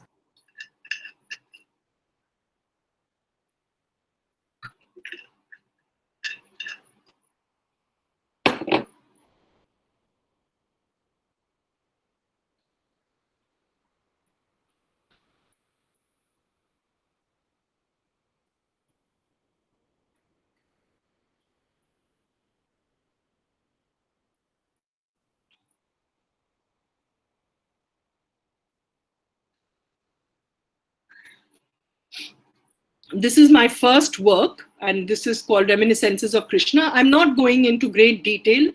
I've already spoken in detail. This is just to give you a little. ये Russian actors, dancers के साथ है. वो modern movement में हैं, और हमने कृष्णा और उसका रोल महाभारत में, उसका क्या political role था, उसके बारे में बिल्कुल एक visual और movement के जरिए क्या. It's called the plastic drama. Let's go to the next. This is the first production in India with Indian actors. Pratibha Jena at the back, Ravindra Sahu. Behind there is Maya. In which here, this is the journey in which this theologian, ये जो church में जो मतलब basically religious एक student है जो सीख रहा है, और उसकी ये superstition और ये सब journey बिल्कुल तोड़ दी जाती है इस औरत से, जो कि माया राव खेलती हैं, और इस औरत का मालूम नहीं कि क्या रूप है. प्लीज अगला दिखाइए. आप देख रहे हैं कि पूरा स्टाइलाइजेशन है, पूरा मेटाफोरिकल जर्नी है, और इसमें पूरी सवाल है कि औरत really, many of us including myself who are strong women, हम लोग बहुत विक्टिमाइज होते हैं स्ट्रांग होने के लिए, और तरह तरह के इल्जाम, उनको डायन या वैम्प या कुछ भी बोला जाता है उनको खत्म करने के लिए. ये पूरे सवाल थे. और ऑल्सो इंस्टीट्यूशनलाइज्ड रिलीजन, चर्च हो या मंदिर हो या मस्जिद हो, इंस्टीट्यूशनल रिलीजन एक औरत की जगह क्या बनाता है. नेक्स्ट. ये आप देख रहे हैं कि ये हमारे सुमंत्र सेन गुप्ता, जो कि शांति निकेतन के पढ़े हुए हैं, और ये एक पूरा चर्च का वॉल्ट है जिसको बनाया था ये रोनेश रे, वेरी वेरी वंडरफुल आर्किटेक्ट. और ये पूरा का पूरा वॉल्ट खुलता है, और उसमें से आप देख रहे हैं कि सब इसमें आइन लाल हैं, भानुमति राव हैं, अनुषा लाल हैं, अनिल चौधरी हैं, सिद्धार्थ चक्रवर्ती हैं, रविंद्र साहू है, माया, और ये लोग सब, हर्ष हैं. ये सब, मैंने इसके बजाय कि हम उसको विच का सोचे, मैंने उसको कहा कि ये nature actually takes over. She breaks into nature and the nature takes over the church. प्रकृति टेक ओवर करती है इंस्टीट्यूशनलाइज्ड रिलीजन को. आगे बढ़िए. ये वो पूरा कॉन्फ्लिक्ट है कि वो विच है या वो ब्यूटीफुल औरत है या वो है क्या. इसमें all the men are gossiping and trying to create a whole construct an image of this woman. Next, please. This is the design of Antaryatra. Unfortunately, because of time, मैं आपको एक moving image नहीं दिखा पा रही हूँ, मगर आप देख सकते हैं कि this is a moving design. This becomes closed, और आप देख रहे हैं कि यहाँ audience बैठती है, और बाहर 25 फुट दूरी तक audience की नजर जाती है. ये लेंस की तरह बना है, ये खुलता है, बंद होता है, ये एक रेवलेशन है. ये इस तरीके की स्पेशियल डिजाइन इंडियन हिस्ट्री में नहीं हुई है. ये मैं दावे के साथ कह सकती हूँ. बहुत कम अब जाके लोग इसको वो कर रहे हैं. जैसे मैंने कहा, कुछ थैंक गॉड उस वक्त के मेरे जो कंटेम्प्रेरीज थे, कुछ क्रिटिक्स थे, उन्होंने उसको एक जगह दी थिएटर हिस्ट्री में, मगर बहुत सारे आज तो हम सब कुछ रिकॉर्ड कर सकते हैं, बता सकते हैं, वो हम नहीं कर पाए, मगर अब कोशिश करना है इसको सब आर्काइव करने के लिए. So this was a kind of a space, an infinite space that was created by Archana Shastri along with me. Next. This is, we have my actor, she was the dancer. This is Bhagirathi, this is this dancer, and this is Anusha Lal. As you can see, we're using again different forms. This is Bharatnatyam, this is the meshing, this is Russian movement. We are using all these to create, as I told you, I won't go into details, create very different fluid moving spaces within Antaryatra. Next. This is Raj Darpan. This is इसमें great fun. ये पूरा students ने खुद create किया था. इसमें the British, the Indians have come for a T party, वो चाय पीने आए हैं ब्रिटिश के पास, और खूब मस्ती हंसी, ब्रिटिश का मजाक उड़ाना, अपने ऊपर भी मजाक उड़ाना. It was full of improvisation. Social history of Britain से हमने कई चीजें ली थी. नेक्स्ट. नाउ दिस इज कि हमने बहुत सारे टेक्स्ट स्टडी करे थे, और इसमें ब्रिटिश अपने ग्रेव्स से निकलते हैं, सब दफनाए गए हैं, और वो अपनी नॉस्टैल्जिया, जो ब्रिटिश नॉस्टैल्जिया है इंडिया के बारे में, थोड़ा सा आयरॉनिकल सीन है, सब उठ जाते हैं इसमें. आप पूरा बैच है, और इसमें आप अगर देखेंगे तो आज के बहुत जाने माने डायरेक्टर्स, जाने माने एक्टर्स भी हैं जो कि शामिल हैं इस सीन में. और इसमें old British nostalgia, of the British Raj, ये सब खूब मजाक उड़ाते हुए हम लोगों ने इसके ऊपर काम किया था. इट्स ऑल, अभी तो स्टैटिक है, it's completely in movement, it's completely dynamic. Unfortunately I don't have the time to show you the entire thing. Please next. Again, as you can see, there's Krishna, there's Satyajit, there's Yashpal, and I think Mukesh, I'm not sure. As you can see, ये जो कटघरे हैं, ये ever moving है. ये पूरा game हमने सिर्फ लास्ट में जाके इसको फिक्स किया था, नहीं तो कभी फिक्स नहीं होता था. अगर ब्लैक्स आर्ग्यू विन करते थे तो कटघरे अलग तरह से चेंज होते थे, कोई जंप कर देता था कटघरे के ऊपर. अगर वो व्हाइट्स करते थे तो व्हाइट कटघरे मूव, व्हाइट्स के कटघरे मूव करते थे. So it was all the time playing give and take, up and down, and all the time in movement. There was nothing which was static. So again, this is a very different way of working in terms of your understanding and vocabulary of direction. Next. This is the coming in of the proscenium, which is, I think, I'm forgetting now, I'm sorry, but this was in Calcutta when the first proscenium theatre comes in, and they're all folk actors. They've just been doing, वो एक अभी लोक नाटक कर रहे थे, और धीरे धीरे ऑलमोस्ट एक वेपन की तरह ये प्रोसीनियम के फ्रेम्स आ जाते हैं, उनको फ्रेम कर दिया जाता है, उनको एक तरीके की तस्वीर कर दी जाती है, जो कि एक 1876 में ऑब्सीनिटी एक्ट था, और उसको सब चीज को मतलब बैन कर दिया था कि ये फोक थिएटर्स ऑब्सीन है, इसमें ये क्या हो रहा है. और उसको एक, उनको अपनी तरफ से एक बहुत क्लींस्ड प्रोसीनियम थिएटर का आना. Next. This is Huria. Huria is one of the plays which almost gone, but it was, I think, one of my important plays. This you can see we're using films, the film poster, we're using sort of popular culture, but we're critiquing that. हम लोग उसको use कर रहे हैं, but to critique it, there's Shailendra here, Ritu and Harish. And we're actually critiquing this populist culture which is taking over. It's becoming this globalized culture of Maggi noodles and and McDonald's, and with it, of course, there was no social media, had not really quite come in then. मगर इस तरीके का एक globalized culture को हम critique भी कर रहे थे, और हम उसके मगर बहुत मजे के साथ, बहुत मस्ती के साथ. Next, please. This is again Huria. And these are all the great, netas taking their decisions. And this is a slide where people just come and slide and move and dance. We have Vinod, who's a great acrobat there. We have Surjit from Kerala, Jagat Rawat. We have people from all over India. Kalpesh from Gujarat. So बहुत तरीके के लोग थे इसमें, 15 actors थे whole India से, और हमने पूरी जगह, we went to Kerala, Kashmir, Assam, Bengal, Kalyan, with Shantanu Das there. And we met Shantanu Bose, who was also a student at that time, and it was a really wonderful experience. Aage.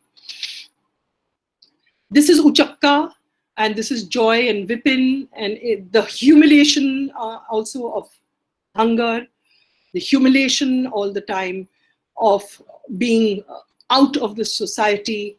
And it is also, and this was done again in 2008. Please change. This is what, when I was saying about mise en scène, that this is Sajida, and the whole space is made of mud, gutter, और gutter pipes में से खून निकलता है, gutter pipes में से गंदगी निकलती है, garbage निकलता है, and पूरे space में ही gutters भरे पड़े हैं. और ये भी साजिदा, क्योंकि बहुत दिनों से मार खा के, तो ये उसकी साइकिल, यानी मैं ये कह रही हूँ कि उसको फिजिकल प्लेसमेंट नहीं है, यहाँ एक्टर को साइकोलॉजिकली प्लेस उसको बताया गया ये तुम्हारे साथ हो रहा है, तुम 10 दिन से भूखी हो, तुमको मारा गया है, तुमको रेप किया गया है। वहां रेप बहुत ज्यादा होता था, उसमें भी लक्ष्मण जी ने किया है। क्या हालत है तुम्हारी, तुम किस स्टेट ऑफ माइंड में पहुंच रही हो। तो ये साजिदा, ये मैंने ब्लॉक नहीं किया है, ये मैं आपको समझाने की, इस सिस्टम में डायरेक्टर नहीं ब्लॉक करता, वो खुद ढूंढता है या ढूंढती है कि मेरे बॉडी के साथ क्या हो रहा है, और वो खुद उस स्पेस को इंटरप्रेट करता है। This is what I am calling mise en scene in the way I understand it, मेरी समझ। Next, this is Lakshman Gaikwad, अब काफी फेमस हो गए हैं, वो वापस अपने गांव आते हैं और उनके बहुत सारे जो ट्राइबल कम्युनिटी के लोग हैं वो बहिष्कृत हैं। उनके पूरे, मैंने ये जो आपको स्कल्पचर्स दिख रहे हैं वो सब उनके एंसेस्टर्स हैं, और जो कि सब आपको जैसे ट्राइबल कम्युनिटीज हैं, ओबीसीज हैं, जो कि अभी कहीं पीछे स्लम्स में, शेल्टर्स में उनको पीछे उनको भेज दिया गया है। वायर्स के पीछे आप देखेंगे कि पूरा वायरिंग है। इसमें ये राना हैप्पी हैं जो खेल रहे हैं, उनके बैच के बहुत सारे स्टूडेंट्स हैं, and but he is not accepted. वो, ये मैंने इसका विस्तार किया था, वो जाता है तो गांव की औरत उसको आई थिंक अभी भी तांबे के बर्तन में पानी देती है। तो हम जैसे कि आप कुडियट्टम में विस्तार करते हैं कि एक ही सेंटेंस को, तो हमने इसका विस्तार किया कि उसने मुझे ऐसे बर्तन में दिया, उसने मुझे ऐसे बर्तन में दिया, और इसको खेलना था कि क्या लगता है, आप पहुंच चुके हैं, आपको रिस्पेक्ट है, मगर आप वापस जाते हैं, आप अभी भी आप बहिष्कृत हैं, आपको स्वीकार नहीं करते हैं। ये पूरा हमने इसका विस्तार किया। So in a way it is taken, the concept is taken from traditional theatre but completely contemporary in its interpretation. आगे बढ़िए। This is a scene, one scene from this is again about mise-en-scène. इसमें पानी बिल्कुल squeeze करके निकाला जा रहा है। ये वाटर से है। वाटर का जो वीडियो है वो कंपोजिशन ऑन वाटर, अनामिका, अक्सर आप YouTube पे पूरा वीडियो है, आप उस काम को देख सकते हैं, इसलिए मैंने उसके फोटोग्राफ सिर्फ एक ही दिखाई है। इसमें वाटर, पोल्यूटेड वाटर को भी किस तरीके से गटका जा रहा है, किसी तरीके से कि प्यास बुझाई जाए, क्योंकि आपके लिए कुआं बहिष्कृत है, टैंक्स बहिष्कृत हैं। हाँ, आप कहीं आसपास नहीं जा सकते। और दोस्तों आज तक ये है, आप तो जो देख रहे हैं वो तो आप एक रिजल्ट देख रहे हैं, ये अभी तक है। और ये हमने ऑलरेडी 2008 में हम ये बात कर रहे हैं कि किस तरीके से लोग बहिष्कृत हैं चीजों से। ये वाटर है। इस मैंने जी, so that finishes the I think all the photographs. Can we come back? Yeah. So what I'm saying is that as I'm growing and as life is becoming more complex, सब कुछ बहुत जटिल होता जा रहा है, काम भी मेरा अब मुझे लगता है कि ट्रांसफॉर्मेटिव, एक सोशल पॉलिटिकल कमिटमेंट, एक ऐसा रिहर्सल प्रोसेस जिसमें सब कुछ डायनामिक है और चेंज के लिए हम लोग तैयार हैं, चाहे वो कुछ भी हो, मैं भी हूँ, मेरे एक्टर्स भी हैं, तभी हम जाके किसी को छू सकते हैं। शायद इस तरीके का प्रोसेस पे मैं आ रही हूँ। और ये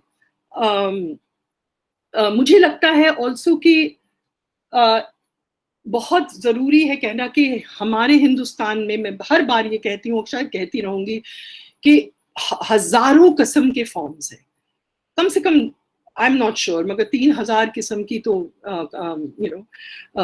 फोक एंड ट्रेडिशनल फॉर्म्स हैं हमारे पास। I think 2500, I am not sure आंकड़े, हमारी लैंग्वेजेस हैं 2500। किसी देश, किसी वर्ल्ड में नो वन हैज दिस ये धरोहर है हमारा, it's our heritage. So why are we limiting ourselves to urban theatre being in a certain way? We cannot say कि urban theatre ये है और ये। Please engage with your forms, with your people. Engage करिए, political engagement रखिए, social, हमारे art forms, painting, travel, देखिए क्या है, भाषाओं के साथ engage करिए, और technology के साथ अगर आपको लगता है engage करिए, कोई आपको रोक नहीं सकता है। बस ये देखिए कि आप किसी फैंसी चीज के लिए नहीं कर रहे हैं, किसी ट्रूथ के लिए, कमिटमेंट के लिए आप इस काम को कर रहे हैं। आप एक बदलाव के लिए, अपने अंदर थोड़ा सा एक खुशी के लिए, एक फैमिली कलेक्टिव के लिए, प्यार मोहब्बत के लिए, जिसकी वजह से आज मैं इस प्लेटफॉर्म पे हूँ। है ना। जिसकी वजह से संदीप और हमने 30 साल से, अभिलाष, अनिरुद्ध, रॉयस्टन, बहुत सारे स्टूडेंट्स, मगर इन लोगों को मैं खास दाद देती हूँ कि इन्होंने कितना रिश्ता निभाया, क्योंकि theatre is that love, that collective and that respect for each other. And please don't let anyone tell you that this is the form of theater and that is not the form of theater. Theater has to be in myriad forms. It should be challenging. और आपका काम है नई generation का कि इस theatre language को आप समझिए, हिंदुस्तान को समझिए और उसको ब्रेक करके बिल्कुल एक नया आयाम दीजिए थिएटर।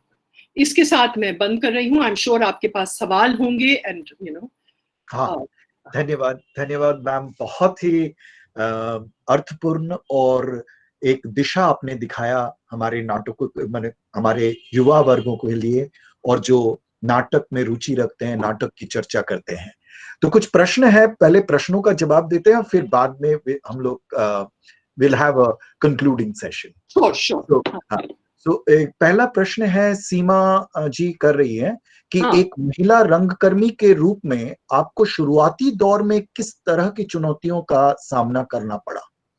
जी सीमा, बहुत अच्छा सवाल है। मैं ये कहूंगी कि मुझे इसलिए नहीं कि मैं महिला हूं, मगर इसलिए कि मेरे जो थिएटर जो था वो जैसे मैंने आपको बताया थोड़ा सा उस वक्त से हटके था और एक नया आयाम था, तो बहुत सारे लोग खिलाफ हो जाते थे। इवन अंतर यात्रा में कुछ लोगों ने तो वो प्ले ही बहिष्कृत कर, मतलब कहा कि नहीं हम अपने ग्रुप को भेजेंगे नहीं, ये पता नहीं क्या थिएटर है। वी में भी ऐसा हुआ, तो पता नहीं ये औरत होने के नाते था या वो जबान उस वक्त के लिए थोड़ी सी आगे थी और थोड़ी कंट्रोवर्शियल थी, तो उस तरह से हुआ। और कभी कभी बाद में बहुत सारे जो मेल थिएटर डायरेक्टर्स थे उनको लिए बड़ा मुश्किल था स्वीकार करना, और आज भी काफी मुश्किल है। मैं इस जनरेशन की बात नहीं कर रही हूँ, मैं इनसे बहुत जो ऊपर की जो जनरेशन है उनके लिए बहुत मुश्किल था स्वीकार करना आपको कि ये महिलाएं आगे आ रही हैं, उनका काम भी बहुत सशक्त है और उनका काम भी अलग अलग फ्रेमवर्क्स को तोड़ रहा है और हमारे भी फ्रेमवर्क्स को तोड़ रहा है। तो लोग गुस्सा हो जाते थे, बट ऐसा कोई बहुत कठिनाई हुई नहीं।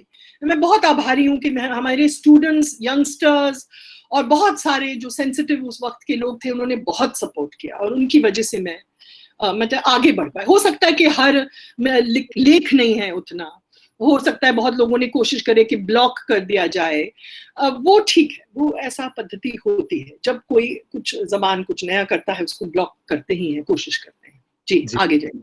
एक और प्रश्न है, दिस इज फ्रॉम देबाशीष। ये थोड़ा लंबा प्रश्न है, I am reading it slowly. Do we really change during the process और we become somewhere aware of the omnipotent dialectical forces and just witness the change happening around us, which we are oblivious about otherwise? If the can I continue with the question? Sorry. If the mise-en-scène is psychological, then it should be distinct with different subjectivities of different actors.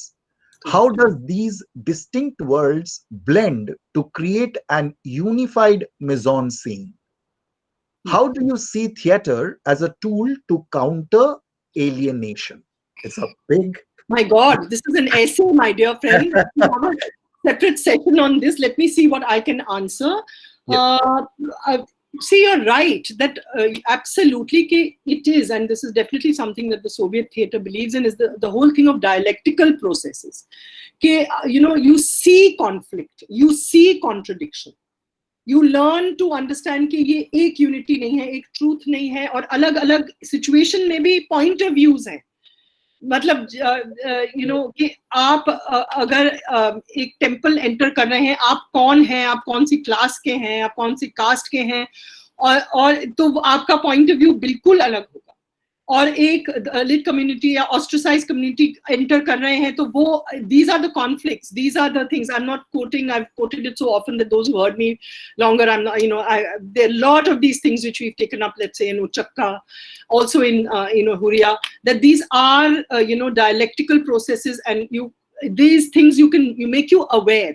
और change का ये होता है, it's not that you're sort of getting aware or maybe some of you are actually also, changing and working, like I think that my interaction with people who I met, during my student days, or my contemporaries, or even the younger theatre directors like Abhilash, have changed the way maybe, I have looked at things, and and that helps you.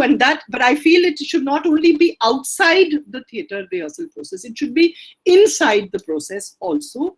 And when you're talking about mise-en-scène, we do not come to a unified. So you can have different people creating different processes of work, and different ways of mise-en-scène, how they have understood it. You don't have to necessarily come to a unified thing.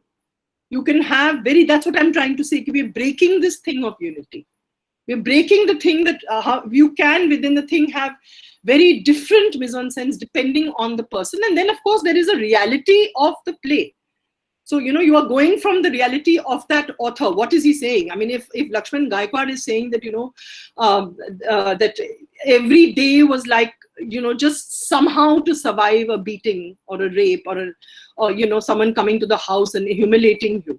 Now, it's from there that I'm going. So the truth is the absolute truth is from that text that you're taking, or that situation that you're taking, and you have to try and get to that. But the mise-en-scène can be how deeply you have as an actor got into it and tried to get to that truth. Yeah.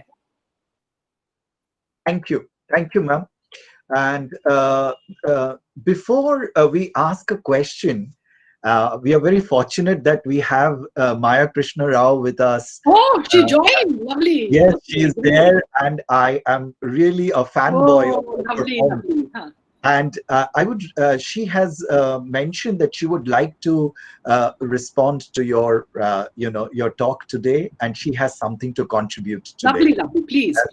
So, Maya ma'am, if you can just switch on. Hello, yes. Everybody. I hope I can be heard.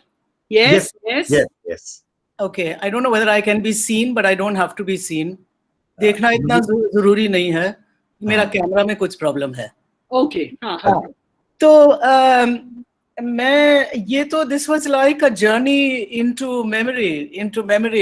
It was very exciting. You see, sometimes ये memory जो बात है, future में जो आने वाला है वो exciting हो सकता है, लेकिन कोई आपके चेहरे को, मुंह को पीछे कर दे और फिर वो past को दोबारा to make it live again. It was so wonderful, and I really wish I had a better memory than I have. लेकिन मैं दो बातें यहाँ कहना चाहती हूँ, मैं ज्यादा लंबा नहीं बोलूंगी. एक तो ये कि जब अनामिका आई और उन्होंने तो आपको दिखा दिया कि कैसे उनका पहला एक रशियन प्रोडक्शन मैं देखने भी गई थी कमानी में, फिर उसके बाद उनके साथ जो मैंने काम किया, and Anamika correct me, we was made in which year? This is 1988-89. Okay. So 1988-89, while some of us, हम कुछ जनों को थोड़ा आइडिया तो था कि ये इम्प्रोवाइजेशन होता क्या है, और हम लोगों ने एक कमरे में किया जरूर था, लेकिन ये एक प्रोसेस, एक बाकायदा एक प्रोसेस, तगड़ा प्रोसेस, मतलब इसमें एक इमेजिनेशन ही नहीं है, इसमें आप एक पूरी दुनिया को खड़ा कर सकते हैं. उसमें दृश्य भी होगा, भाषा भी होगी, म्यूजिक भी होगा, और सब कुछ होगा, और एक परफॉर्मर जो है खुले दिल, खुले मतलब नेकेड प्रैक्टिकली आप वो स्पेस के अंदर जा सकते हैं, और इतना कॉन्फिडेंस के साथ आप जा सकते हैं कि आप एक दुनिया पाएंगे, जरूर पाएंगे. This is something that Anamika set in the 80s, and I have to say कि उस अब हाँ, दूसरी बात जो मुझे ये कहनी है कि वो जो एक ट्रिगर देती थी, इंस्ट्रक्शन, अब हमें मालूम है कि अगर एक नाटक करना है, चेरी ऑर्चर्ड करना है, तो फिर हो सकता है कि इम्प्रोवाइजेशन से पहले डायरेक्टर बोले कि फलाना समय है, आप अभी सुबह उठे हैं और अभी दिमाग में कुछ एक बात चल रही है, अब जाइए इम्प्रोवाइज कीजिए. लेकिन ये अनामिका का तरीका नहीं है. एक तो मैंने उनके साथ कभी किसी स्क्रिप्टेड प्ले में काम किया ही नहीं है, और तो करना भी नहीं था, ना उनको करना था ना मुझे करना था। हाँ बिल्कुल।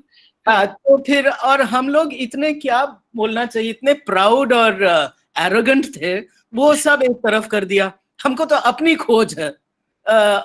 और तो वो जो ट्रिगर देती हैं, जो the little, I can't even call it an instruction. It really is the trigger before the gunshot. मतलब कि वो जो उंगली है बंदूक के उसमें ठाक जाने से पहले, वो ऐसे आपको ठाक स्पेस के अंदर पहुंचाता था। वो जो उनका इंस्ट्रक्शन था, उसमें कई बातें थी। कुछ एक साइकोलॉजिकल बात है, कुछ एक स्पिरिचुअल सी बात है, कुछ एक कॉन्क्रीट मटेरियल बात है। लेकिन जैसे कि वो कोई एक ऑब्जेक्ट को रखेंगी स्पेस में। अच्छा, वो ऑब्जेक्ट है तो एक मटका है देखने में, लेकिन वो जो बोल रही हैं और आप मटके की तरफ देख रहे हो, तो एकदम वो मटका ना होकर वो 4000 और चीज में बदल सकता है, लेकिन वो नहीं बता रही है वो क्या है। अच्छा, फिर आप खोजते जाएंगे, आप चलते जाएंगे। उन्होंने कुछ एक बात कही है जिस वजह से आपको लगता है चलो मैं अपना हाथ मटके में डालूं, हालांकि उन्होंने बोला कुछ नहीं। और आपको एक और सरप्राइज मिलेगा वो मटके के अंदर। आप वो चीज को निकालेंगे। मैंने एक दिन छोटी सी एक कृष्ण की मूर्ति निकाली, और एकदम फट से मेरा ध्यान जो है इम्प्रोवाइजेशन से हट गया, क्योंकि एक्टर ये सोच रहा है ये क्या, अब इसके साथ मैं क्या करूं। मैंने तो अभी तक इम्प्रोवाइज एक दिशा में मैं ले गई हूं, अब इसको देख के, कृष्ण की मूर्ति को देखकर। But so now this is the beautiful thing, that because the improvisation is so open and it is magical in a way, that वो कृष्ण आपके इम्प्रोवाइजेशन जिस रास्ते में चल रहा, उसके अंदर वो उसको एक अहमियत, उसको एक रूप मिलेगा जो कि आपके और हमारे कृष्ण से कहीं दूर होगा, लेकिन वो होगा, वो बनेगा, वो इम्प्रोवाइजेशन में बनेगा, और उसका एक रियलिटी भी होगी। This is all I wanted to say. And very finally, I'm sorry I took so long.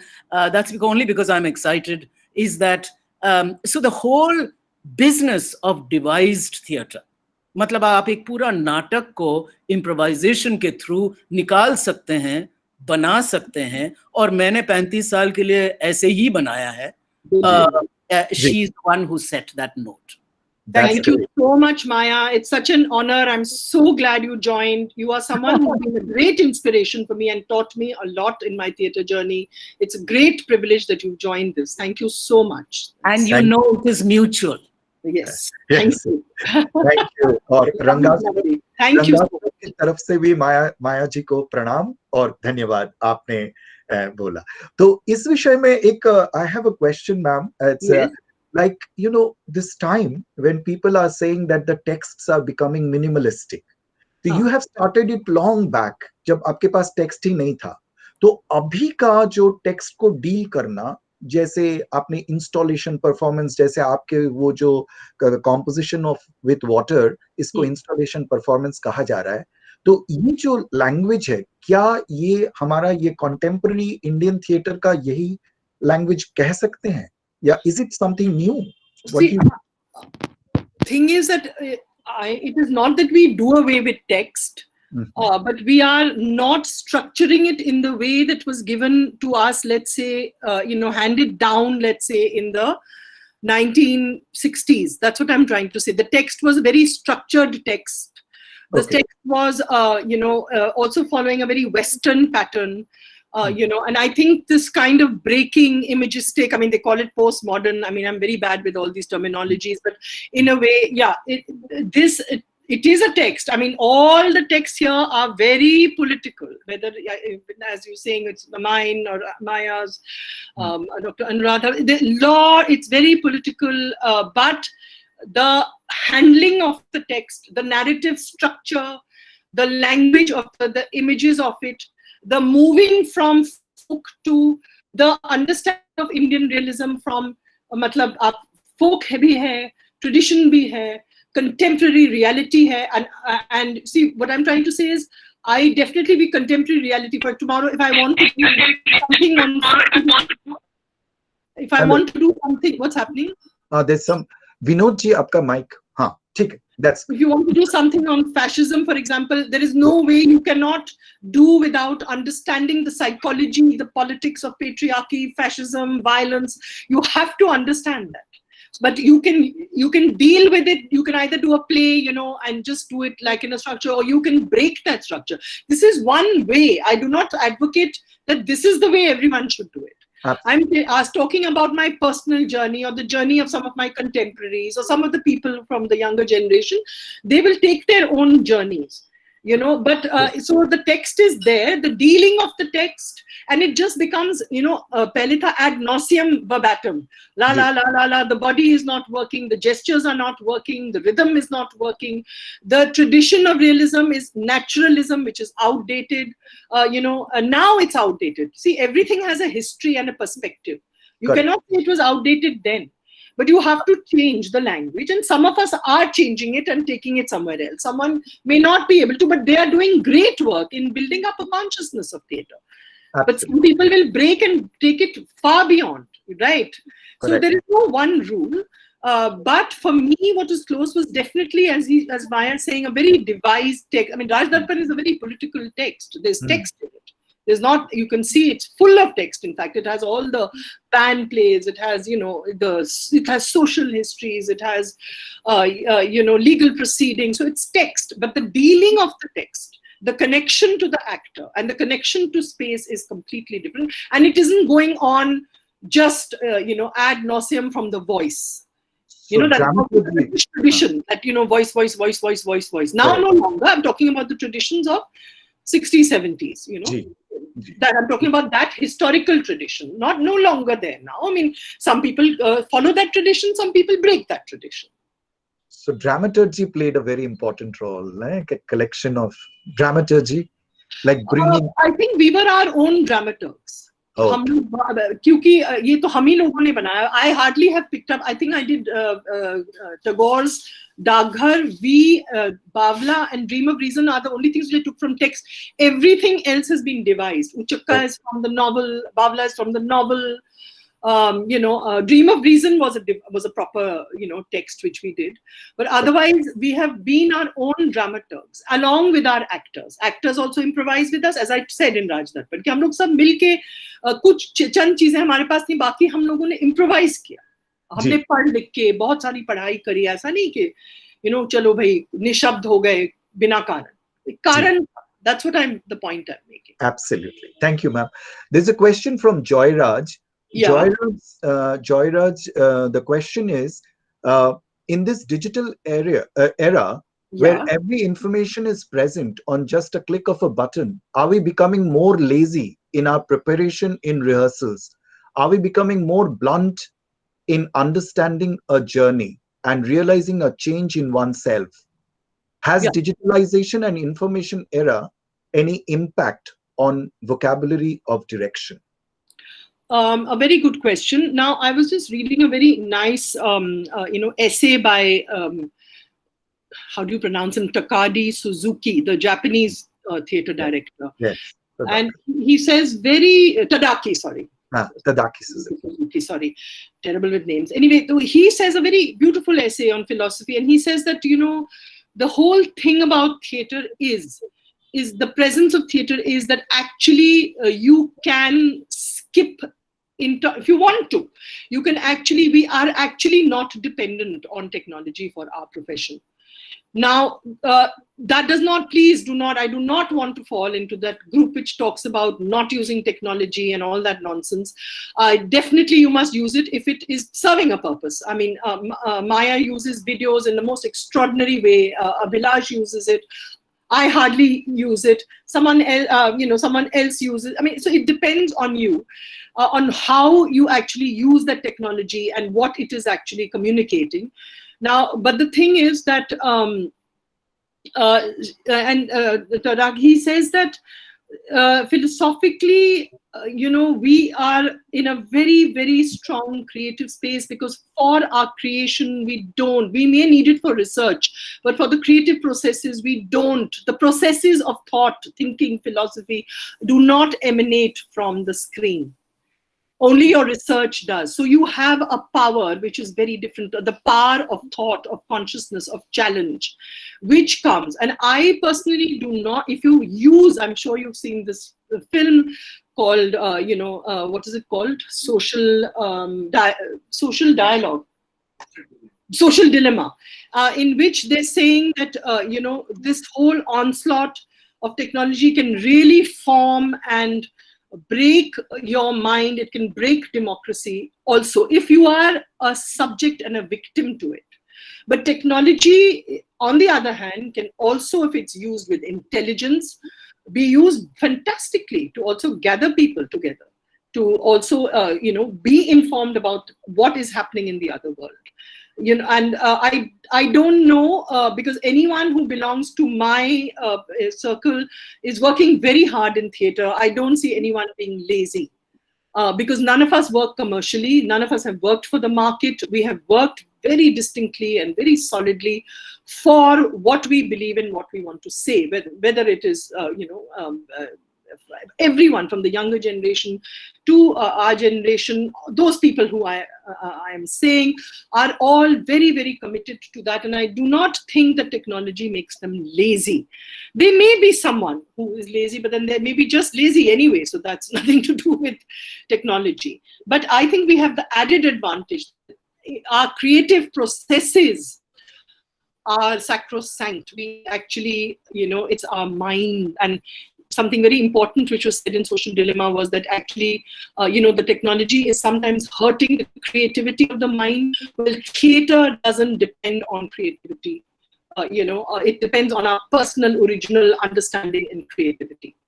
And that's very important. So it depends on you how much you are allowing technology to take over your life. But if you use it well, it is your weapon. Okay. Ma'am, I think we'll have two more questions. Sure. One is by Lokesh Jain. He says, आप अपने रंगमंच के सफर में मेले सा जश्न मनाती है, इस पर थोड़ा प्रकाश डालें। हाँ, मुझे लगता है कि ये एक फोक थिएटर से आया है, या बहुत सारे फोक प्रैक्टिशनर्स जो मेरे साथ रहे हैं, हमारे साथ बाबा और कमला, लोकेश आपने तो देखे हैं नाटक, तो वो रिहर्सल के पहले नाचते थे, मतलब शो के पहले, और उनको कोई टेंशन नहीं था। वो कहते थे कि अरे दीदी, ये तो इतना मजा है, हम लोगों के पास जा रहे हैं, ये जश्न है, ये उस दिया को जलाने की बात है, ये तो एक चेतना क्या दिया है, आप इसमें क्या ईगो और बेचना, और ये इसमें इससे कोई मतलब नहीं है। तो एक खुशी है, और ये कारण जी भी बहुत कहते थे कि मजा है, ह्यूमर है। Finally, it's all coming together, human beings coming together, rejoicing, creating, even though we may be talking about, very difficult things. And I think I've been very lucky, that only those people have been then near me. People who have learned to love against all odds, people who have not been arrogant and egoistic, people who have, learned to fight and work. And we have all been, a family, and that is the biggest celebration for me. Okay. Thank you, ma'am. There's a last question from... I have to also sum up something. I forgot one point after this. Yeah. So should I kind of say the... No, should I kind of question and answer. the question? Okay. It is Simi ji ka ek prashn hai. She has got a question. Ma'am, you said you can't be a director if you don't know how to act or how to move your body. Yeah. So why, I'm just kind of, summarizing the question. Her question is, why would a person prefer to be a director and not an actor if he knows how to act? That's the question. No, that's actually an odd question, because you see, this is your calling. It's, I don't think, why I love direction, because I am actually struggling with so many aspects of life. I have to know psychology, I know philosophy, I know the history, I know acting, lighting, makeup, working with actors, ethics, collective experience, interpretation. I love it. I don't want to be an actor. You know, most people, I've refused so many people who've asked me to. I just don't want to be. So the people will do what they love. But I know I have been through 4 years of acrobatics, dance, movement, and acting and speech in Moscow. So we had to go through it. How the hell are you going to work? How arrogant can you be if you don't know how to act? And you're going to ask actors to work, and sometimes you have absolutely great actors with you, as you've just seen. I had someone like Maya. If I don't know what the hell I'm doing, how am I going to extricate work? So this is a belief. It's not that, if you couldn't be a good actor, so you take direction. Not at all. Many of us love direction. We've taken it because we love it. We don't want to be actors, but we may be very good actors, right? Yeah, absolutely. And ma'am, Satyajit Ray himself was such a wonderful actor. Karan was a great actor. He was a great actor. Yes. I mean, he loved acting and dancing and singing, and so this is part of our, a whole integral understanding of Indian theatre. Absolutely. Song, dance, all that. You may or may not dance. I'm not saying I can't dance, but I'm saying that you have to have an approach that the body has gone through a process of work. Correct. On yourself. Yeah. Absolutely. Whatever that process is. So, ma'am, once you conclude, then I would request our Sandeep Bhaiya to kind of conclude it. So we would like to hear your conclusion, and then I will proceed with the ending. Actually, I concluded, but I suddenly looked at my paper and I saw I've left, 2-3 things.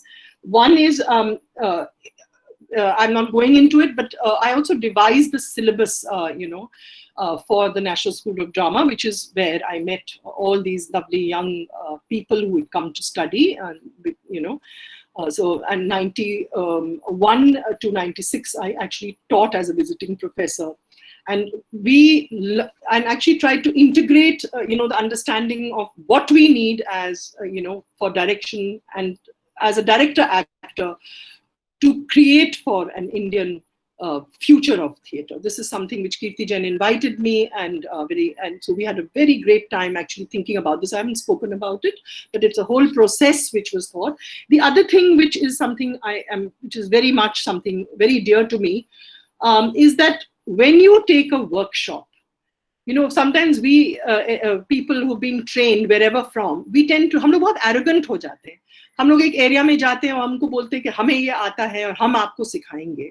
तो मैं हमेशा कहती हूँ कि workshop में regional identity, history, philosophy, art, culture का respect करना. Of course हम लोग सब कुछ नहीं जान सकते हैं, हम जा रहे हैं, मगर हम उनको बुला सकते हैं. अगर वहाँ हिस्टोरियंस हैं, कोई आर्टिस्ट हैं, कोई पेंटर्स हैं, कोई स्टोरी टेलर्स हैं, हम उनको बुला के उनको समझ सकते हैं. और उस रीजन के लोगों को, इसका ये मतलब नहीं कि वो हमेशा लोकल चीजें करेंगे, वो ग्लोबल चीजें भी कर सकते हैं, वो वर्ल्ड की चीजें भी कर सकते हैं. मगर हम जब करेंगे तो हम इन चीजों को ध्यान रखें, नहीं तो हम सिर्फ एक स्किल बांटते हैं. हमें नॉलेज होना चाहिए, रिस्पेक्ट होना चाहिए उस रीजन के लिए जिस रीजन में हम घुस रहे हैं. तो वर्कशॉप्स भी हम इन सब तमाम कल्चर्स को, उनकी बॉडी की प्रैक्टिसेस को, उनकी बॉडी के कल्चर्स को रिस्पेक्ट करना और उनको याद दिलाना कि ये आपको जरूरी है, इसमें आप एंगेज करें, जिससे कि आप एक मीनिंगफुल, एक नया थिएटर करें. और उसके अलावा मैं बता रही हूँ कि जो फिल्म थी जिसके बारे में, क्योंकि हम थिएटर के बारे में डिस्कस करें, मगर फिल्म क्योंकि हम लोग सब थिएटर वाले थे, तो इसमें बहुत सारा, अगर आप साउंड देखेंगे तो उसमें आप देखेंगे कि कारण जी का बहुत ज्यादा असर है. लेयरिंग ऑफ साउंड है, लोगों के बारे में, मजदूरों के बारे में, उनके सपनों के बारे में. और इसका स्ट्रक्चर भी बिल्कुल इमेजिस्टिक स्ट्रक्चर है, नॉन नैरेटिव है, तमाम आवाजें हैं, एक आवाज नहीं है, जिससे कि हम इस रियलिटी को इन तमाम आवाजों से, तो भिखारी भी है, तो पिक पॉकेट भी है, तो कोई सड़क पे कोई गाने वाली है, तो अनऑर्गेनाइज सेक्टर का लेबर भी है, कोई ठेले वाला है. तो ये हम लोगों ने इस तरीके के स्ट्रक्चर्स को यूज किया इस में. तो मैं ये बस कहना चाह रही थी.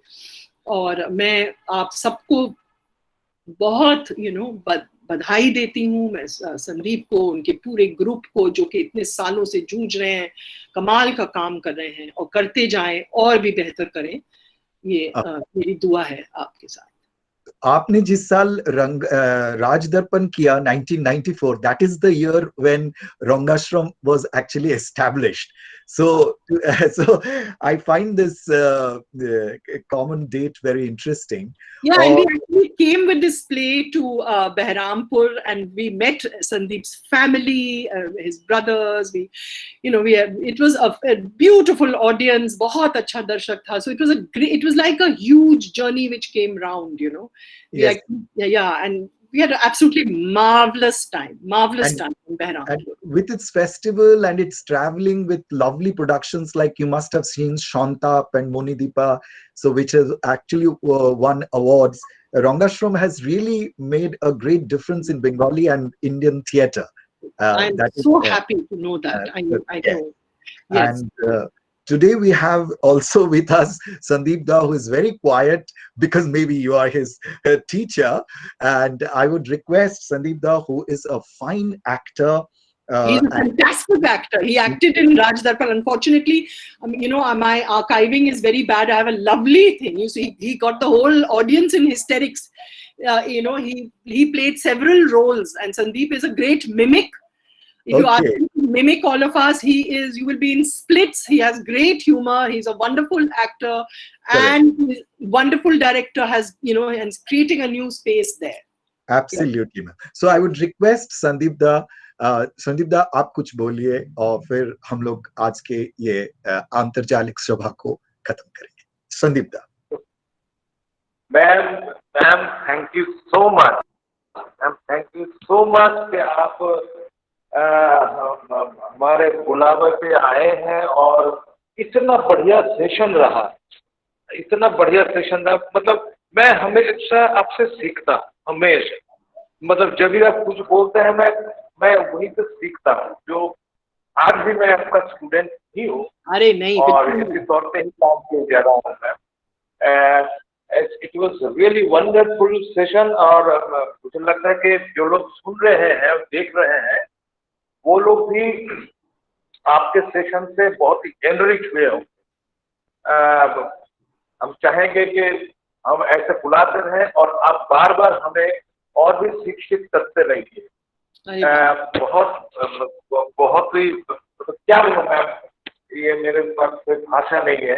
इसी वेबिनार में आपके सारे स्टूडेंट भी एक तरीके के क्लासेस ले रहे हैं. ये भी मतलब ये मेरे लिए बहुत गर्व की बात है संदीप. यही तो मैंने आपसे कहा कि मेरे लिए सबसे बड़ी बात है कि जिसको पढ़ाया आज वो एक वरिष्ठ रंगकर्मी है, वो एक थिएटर की कॉन्शियसनेस को लीड कर रहा है, और आप लोग सब पढ़ा रहे हैं. आप लोग सब टीचर्स हैं, सब फैंटास्टिक, सब डायरेक्टर्स हैं. कोई नई जबान बना रहा है, कोई नया कुछ कर रहा है.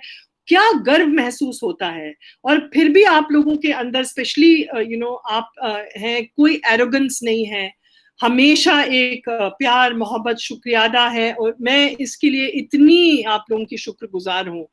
और इतना मैं एरोगेंस करने के लिए है क्या मैम हमारे पास? एरोगेंस आपको समझा है, आप एरोगेंस समझ में क्या है? कुछ भी नहीं है मैम जिसके लिए हम एरोगेंट हो सके. नहीं, हम तो हमेशा सीख रहे हैं, सभी से सीख रहे हैं. Anyway, thank you so much ma'am, thank you so much.